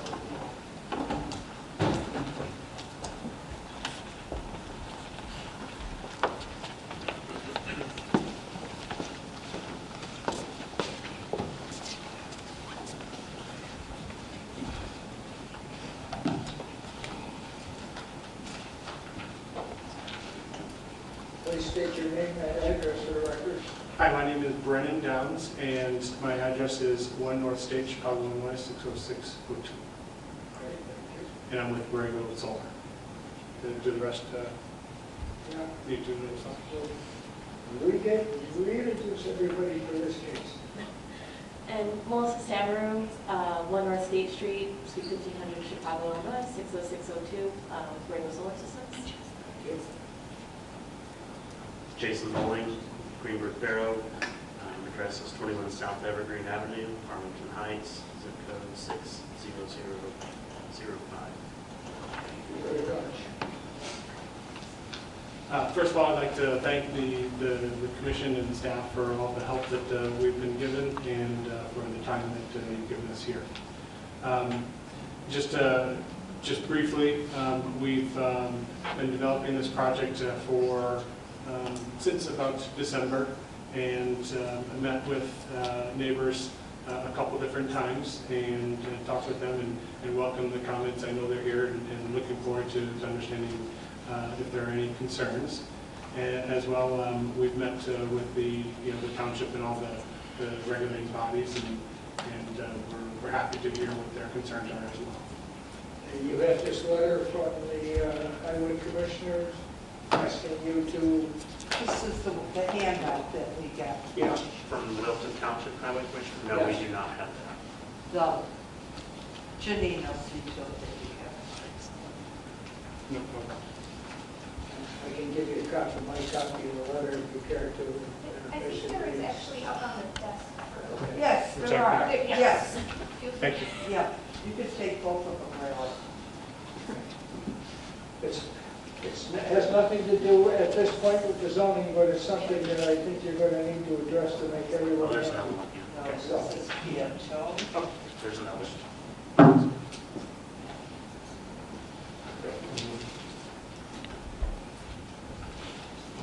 So staff has recommended approval, and we will ask you to take a seat there if you've completed your statement. Yes. And we will call the concerned citizens or objectors up. Thank you. Thank you. May I have any objectors please come up one at a time, or concerned citizens?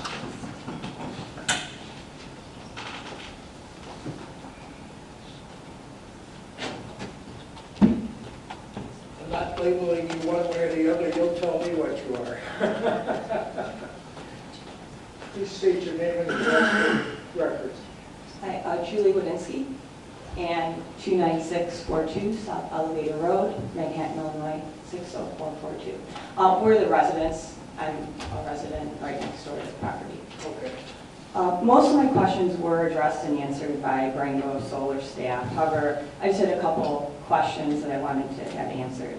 I do have, my main concern, I do have 2 small children, 3 and 8 years old, so you're always concerned about health impacts.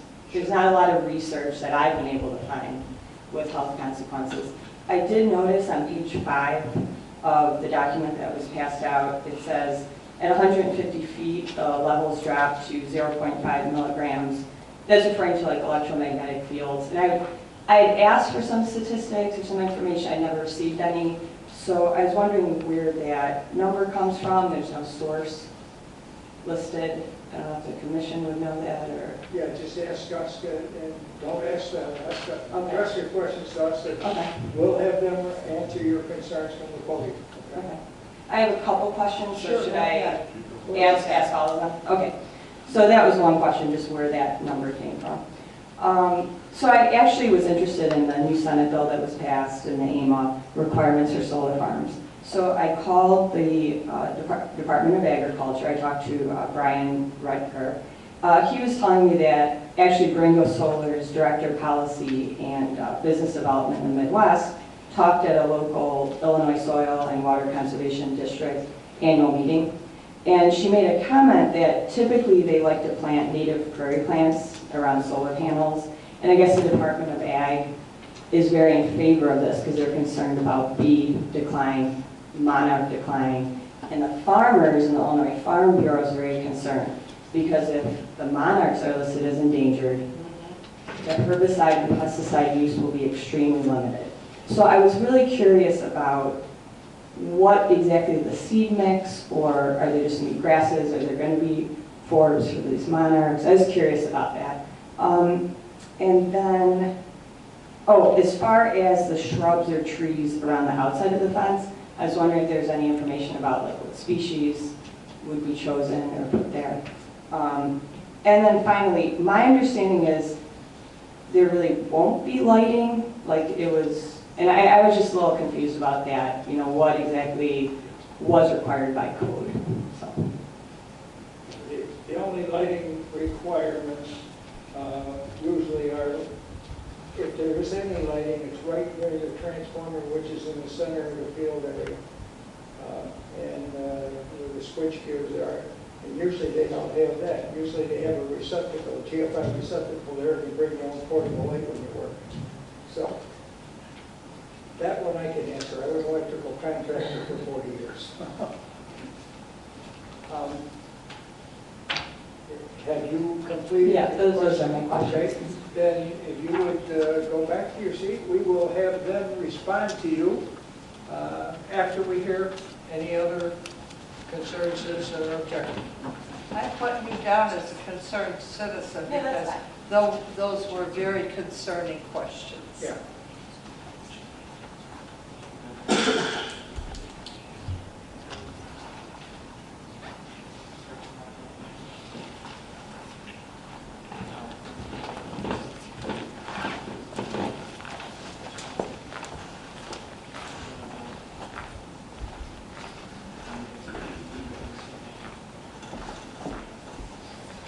Sir, please Good state evening. your name and address for the record. Name is Raymond Nugent Jr., Ah, and I am the Highway Commissioner for Wilton Township. sure.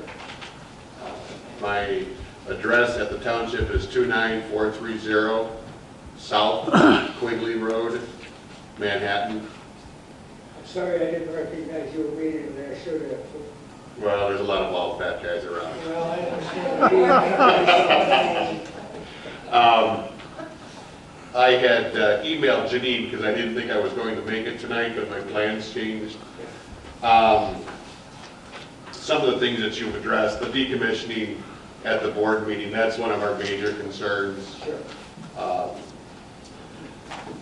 And while it will not be, they're going to tell you that they're not going to use our roads, but it will happen. It's already happened when they were searching for the tile. And I'm not angry, I'm not knocking anybody. I just want to make sure that we have a road use agreement in place prior to the start. You don't want the low boys and the heavy tractors on it? It's going to happen. It's going to happen. I mean, everybody can tell me that it's not going to happen, but it will. We've had it with pipeline, we've had it with other utilities. We end up in court. Their avenue has been to use a surety bond, and they are useless. Absolutely useless. When Explorer Pipeline went through several years ago, Will County had a letter of credit. The townships had a surety bond. You guys had teeth. We had nothing. We ended up in litigation with them. We ended up in litigation with Enbridge Pipeline the year prior to that because they vowed up and down they weren't going to use our roads. We set a camera up, and lo and behold, we had pipeline equipment all over our roads. I don't want to go through that. Give me a letter of credit like you're going to do for Manhattan Township and Crete Township. Give us that same leverage, and we're satisfied. Manhattan Township's already had problems with the solar farm that they have already. Last week, they started moving equipment without road use permits. I don't want to go through that. I don't want to be calling and emailing. If we do something prior to the start of it, we're all going to get along. Bill Carlson's a very good friend of mine, so you know that I Yes. understand exactly where you're coming from. Right, and my budget last year was $130,000 for 51 miles. Yeah. So I had virtually no money to fix somebody else's mistake. Right. And I'm not saying they're going to. I'm just saying, help me protect the residents of the township. I understand you. So, letter of credit, not a surety, and a road use agreement. Thank you. I saw your letter on the road use agreement here also. Right, and I apologize for the lateness, but life gets in the way. Yes, happen. All right. They say life happens while you're making plans. Right. You want me here or back up there? Back up there is All right. fine. Thank you. Respond. Thank you. Now, I presume you were taking notes because you have two people to respond to and share to you. Oh, wait, is there one more person up there? Oh, okay.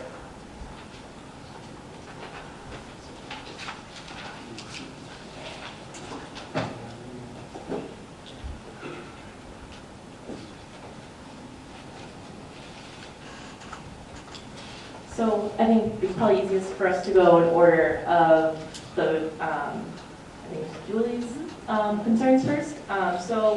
With regard to the health impacts, that 0.5 is actually milligauss, which is the level, not milligrams, which is the levels of electromagnetic radiation that people are usually concerned with. That number came from a North Carolina Clean Energy article that we had submitted with our application and had provided a full explanation of what those studies actually do and what they mean.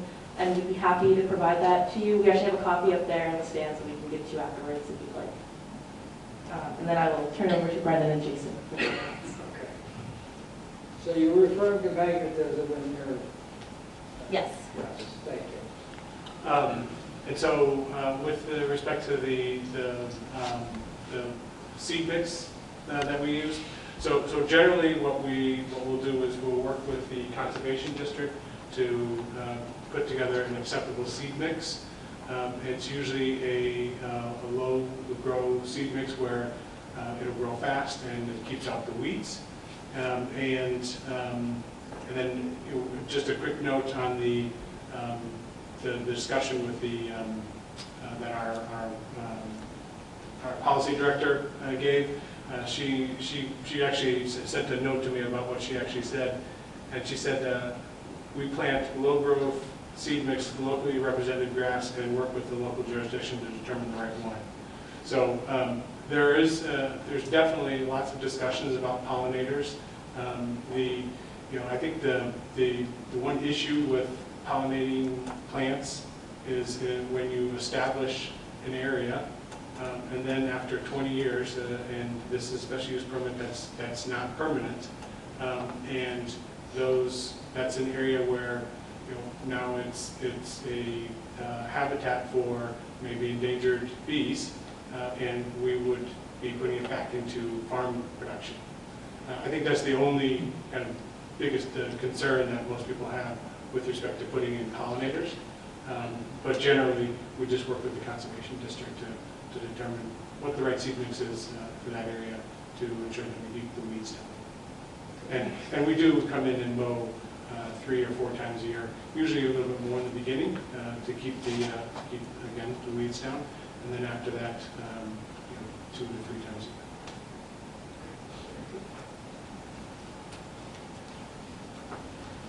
year. In respect to the landscaping question that you brought up, we are proposing a 10-foot landscape buffer, as mentioned earlier, on the north, east, and southern perimeters of the solar array. We will have one shrub every 5 linear feet that will be planted at 3 feet in height, and one evergreen arborvitae tree that will be planted every 25 linear feet, and it will be 5 feet in height. In regards to specific tree species, we can certainly provide you a list at some point. But not necessarily give every citizen a choice of trees. I mean, that has to be your prerogative. Correct me if I'm wrong, but we have a list of the trees that we typically use that we can provide.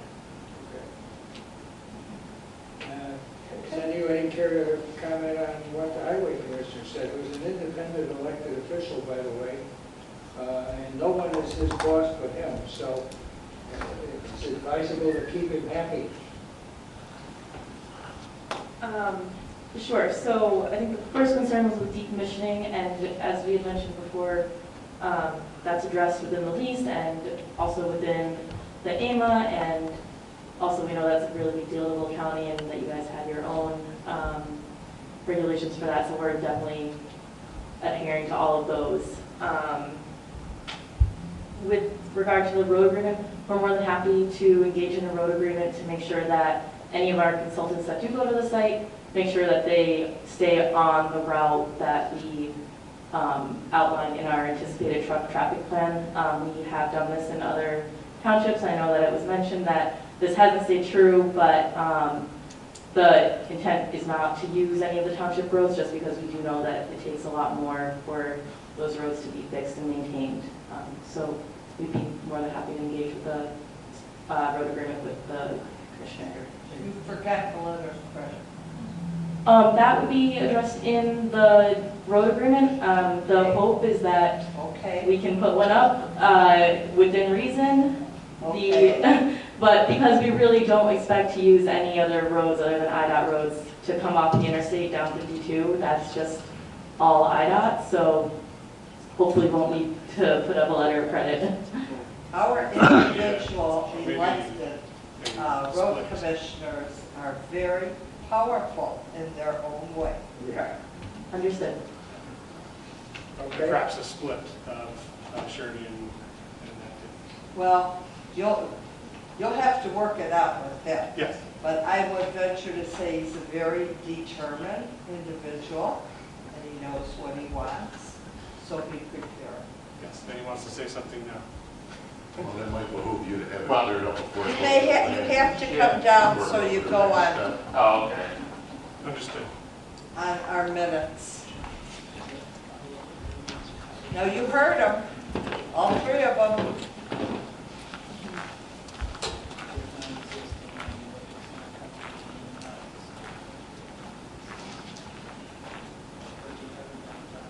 You say determined, some would say grumpy.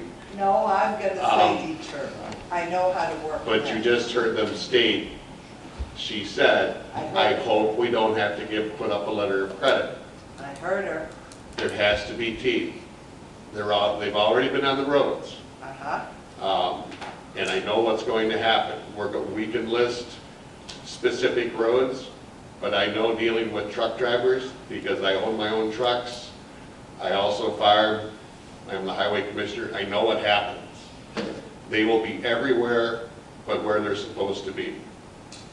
Were you here when I announced that this case goes next week, Tuesday, to the land use? I don't hear the best either. I heard you say something, but Okay, well, This goes to land use committee, which is composed of county board. board members, and that will be when? that's next Tuesday, this county board room at 10:30 in the morning. And may I suggest you put it on your calendar right now? I'm writing as we speak. So next Tuesday, land use. Tuesday. At 10:30 here. 10:30 a.m. All right. And again, I want to be point counterpoint, but if we don't have something prior to the start, I will come back and haunt you. And I don't mean that as a threat. This is the thought process that we have to change. But if you don't get what you want, that could be a no vote at county board It for probably this will whole be. That's why I project. just said to them. I mean, I'm not trying to hold up their No, word. no, I'm you just just saying, want help me what's necessary. protect my residents. And you should. That's it. You should. They're the ones that vote for you and have all their trust in you. Well, what she's telling you is that it's out of our purview, actually, it's in the purview of the county board at the next meeting. They're All the right. ones that make the big money and the hard votes. Don't we all make a statement? As I just said to them, people, they need to get with you prior to that meeting and correct some of these issues. Absolutely. Right. Would be my recommendation. Otherwise, Because this could go the wrong way if it's not. Yeah, sure, correct. and this is the first we're doing I here. mean, I'm gonna well, make you're it. lucky Well- he's here. We did talk at the township meeting. I said we were going to be whatever Manhattan Township was with their road use agreement. Okay, Okay? got it. So this was mentioned prior. Okay. And again, not trying to be argumentative, but you can't say that hopefully we don't have to give a letter of credit. That doesn't solve the problem. Okay? Well, we're more than willing to. Excuse me, guys, I'm really sorry, but you've got to talk this way. You can't talk. Back and forth, They don't like to that. talk back and forth, I suggest you later go out there. outside and do that. Well- That would work perfectly. All right, You've got all the teeth. I hope. Well, I don't look at it like that. I want to get along, but I also have to do what's necessary to protect the interest of the township. I have no question about that. All right, thank you. You're welcome. Yeah. Ready? Yes. Mr. Chairman, with regard to case number ZC-18-032, I'll make a motion for approval of the special use permit for the solar farm with 10 listed conditions. Second. We have a motion and a second. All in favor, signify by saying aye. Aye. Any opposed? Same sign. It passed. DCC. Road commissioners waiting for you in the hallway. He's big. Grumpy. You are clumsy. Dedicated. How's The that? normal that we're used to dealing with. Thank you. Okay, here. Yes. Julie, did you get your answers? Just that letter, yeah, Very it's okay. good.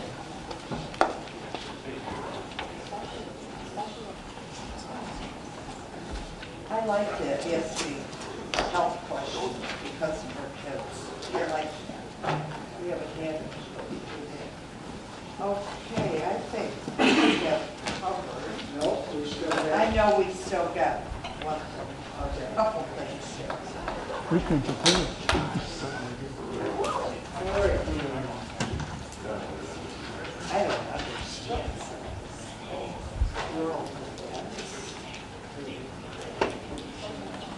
Next, we have a public meeting for Okay. some changes in the county board ordinances, correct? Correct. We got 3 text amendments I'm going to talk to you about tonight. They're all public hearings. We're in a public hearing, but we're taking public testimony, which if anybody is interested in giving any on these topics. So I think we start with rural events. That's the first one. Correct? Agritourism rural events, correct. All right. So First, I want to say good evening, Mr. Chairman, members of the commission. Nice to see you again. And you. Thank you. So, in January 2012, we did a comprehensive update, or a minor update of the zoning ordinance. And at that time, we introduced a topic, or an area called agritourism, which is a group of many different agricultural uses that weren't previously allowed. So they were to encourage the use of agricultural property for other things than what had typically been allowed in the past. And for example, like fall festivals, hay rides, corn mazes, all those are identified as agri-entertainment. Well, since that time, we've had a few people interested in doing what I would say banquet facilities, like weddings, event type places, to hold for whether it's a political or corporate event or whatever, or wedding or whatever type of ceremony on an agriculturally zoned property. And well, we really didn't have a banquet category, but if you were to do a banquet facility, we would look at it as a restaurant. So the only thing that came in that was close was the farm to table concept, and which is a permitted use, but it means that you have to have 50% of the items served have to come from that property or neighboring properties that are under your control. So the banquet facility really wasn't a perfect match. So I looked around, did some research, and I came across the term rural events. This is a very popular use now. It's growing in popularity. I know we're going to have one application coming pretty soon. We'll probably have others and, down the line. It wouldn't surprise me because we've talked to other people about it.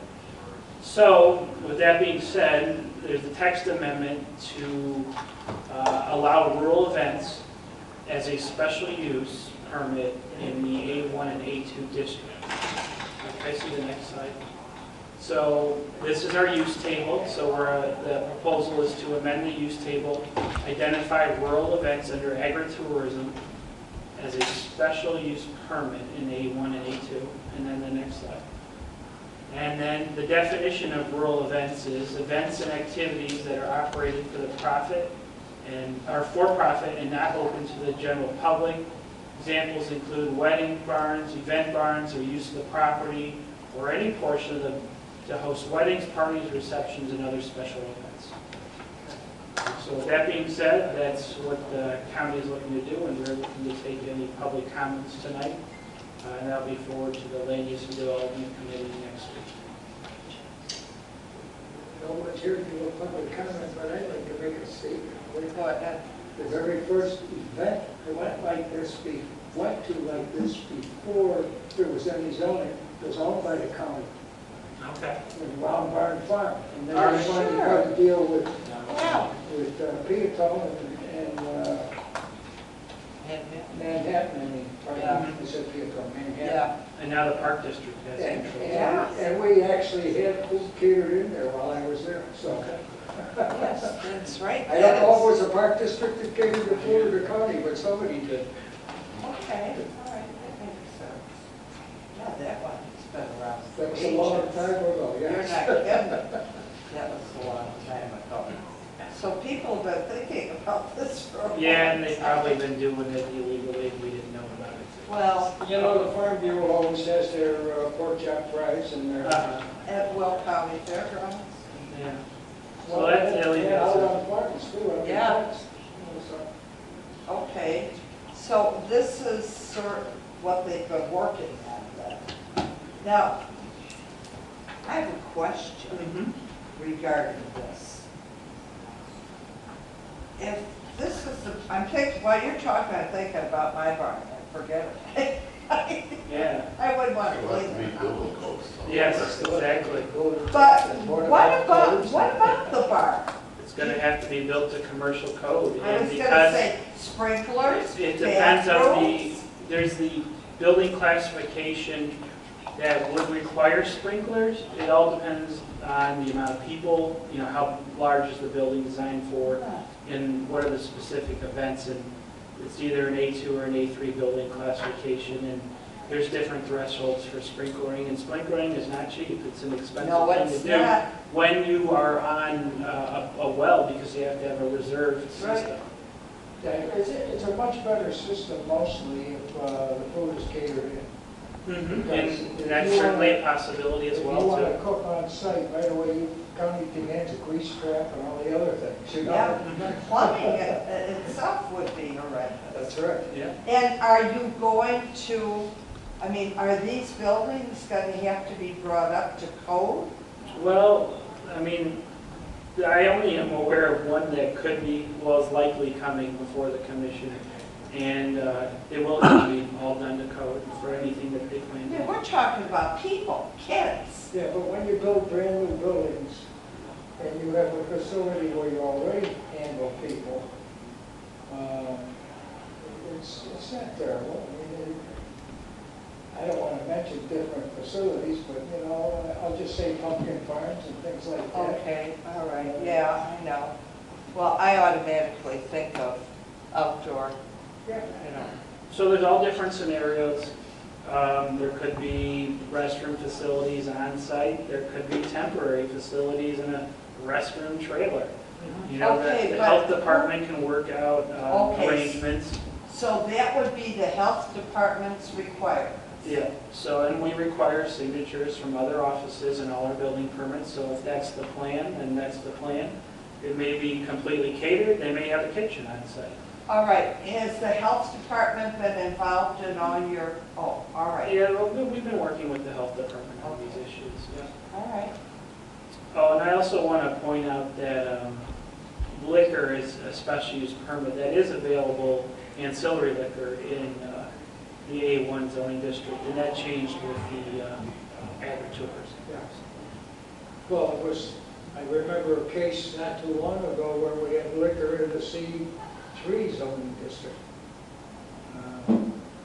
which became a special use, but I was really surprised that that would work, and it did.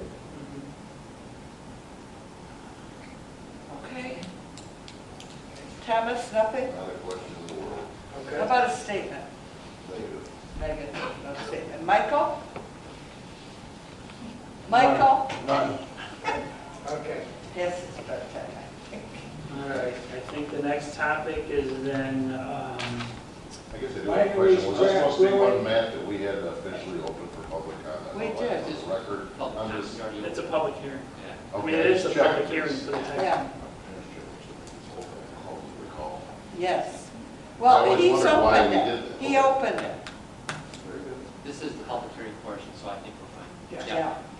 Okay. And you made the comment there was no public hearing, I said, I'll The make whole thing's a speaker. public hearing.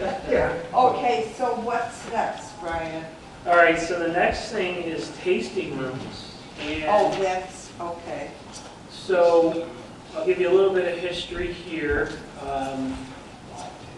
The county did the complete override of the zoning code in 2012. Yeah.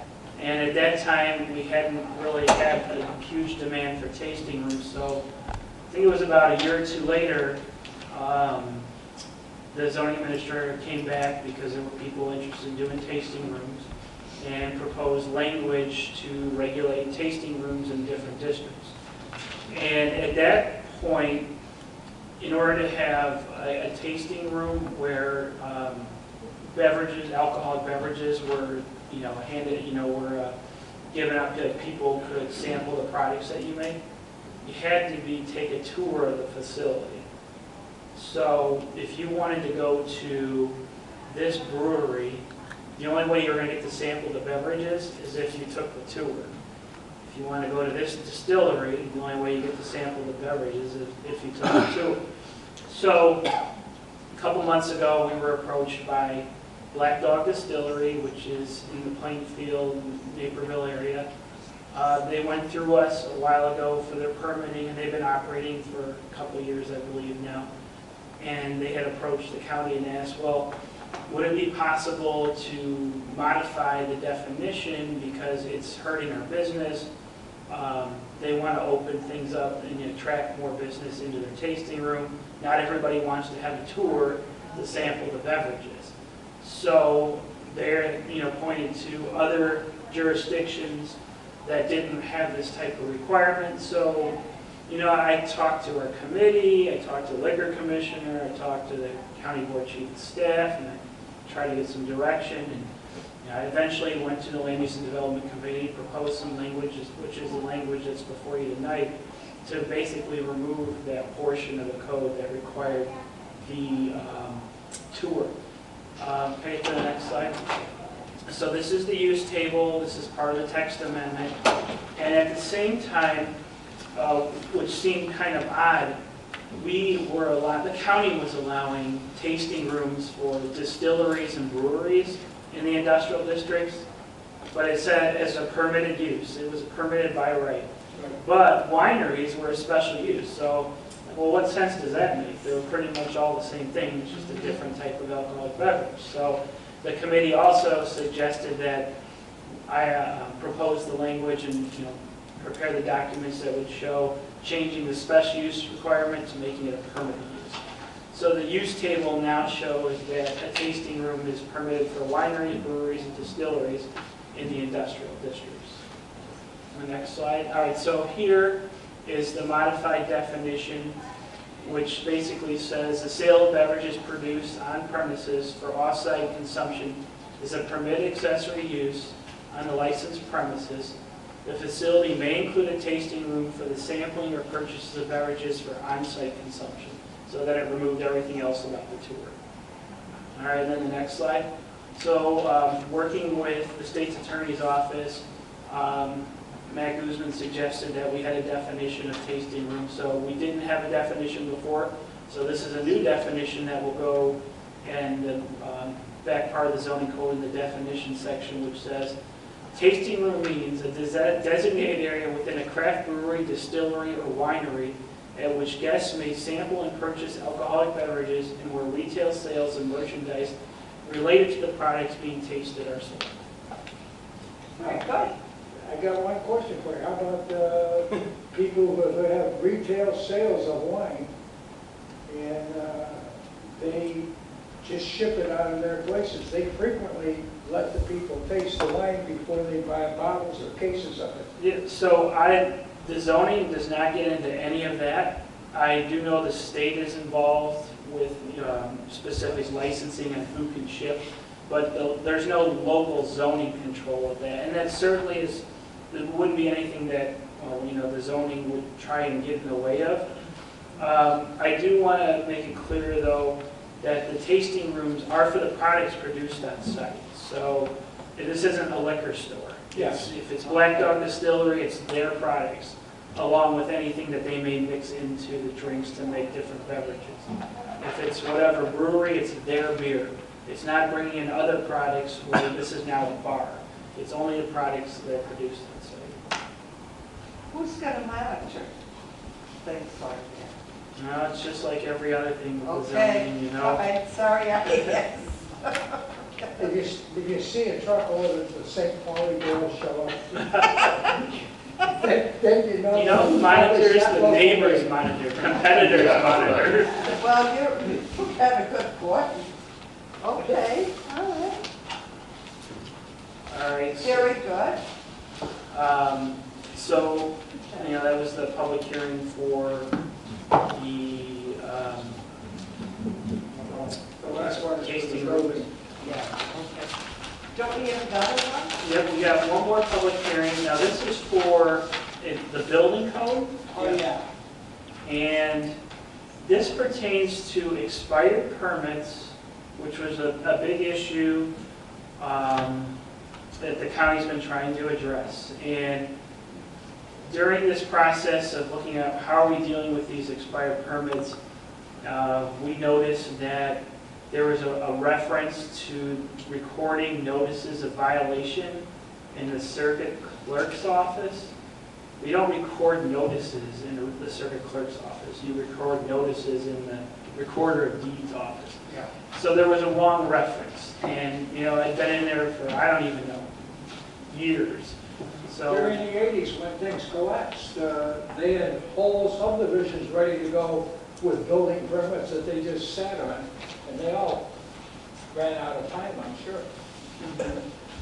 So there's that part of it, and then because the county board's land use and development committee wanted to make sure that, well, we gotta make sure that these existing permits that are expired or not closed are dealt with. We just can't let them sit there.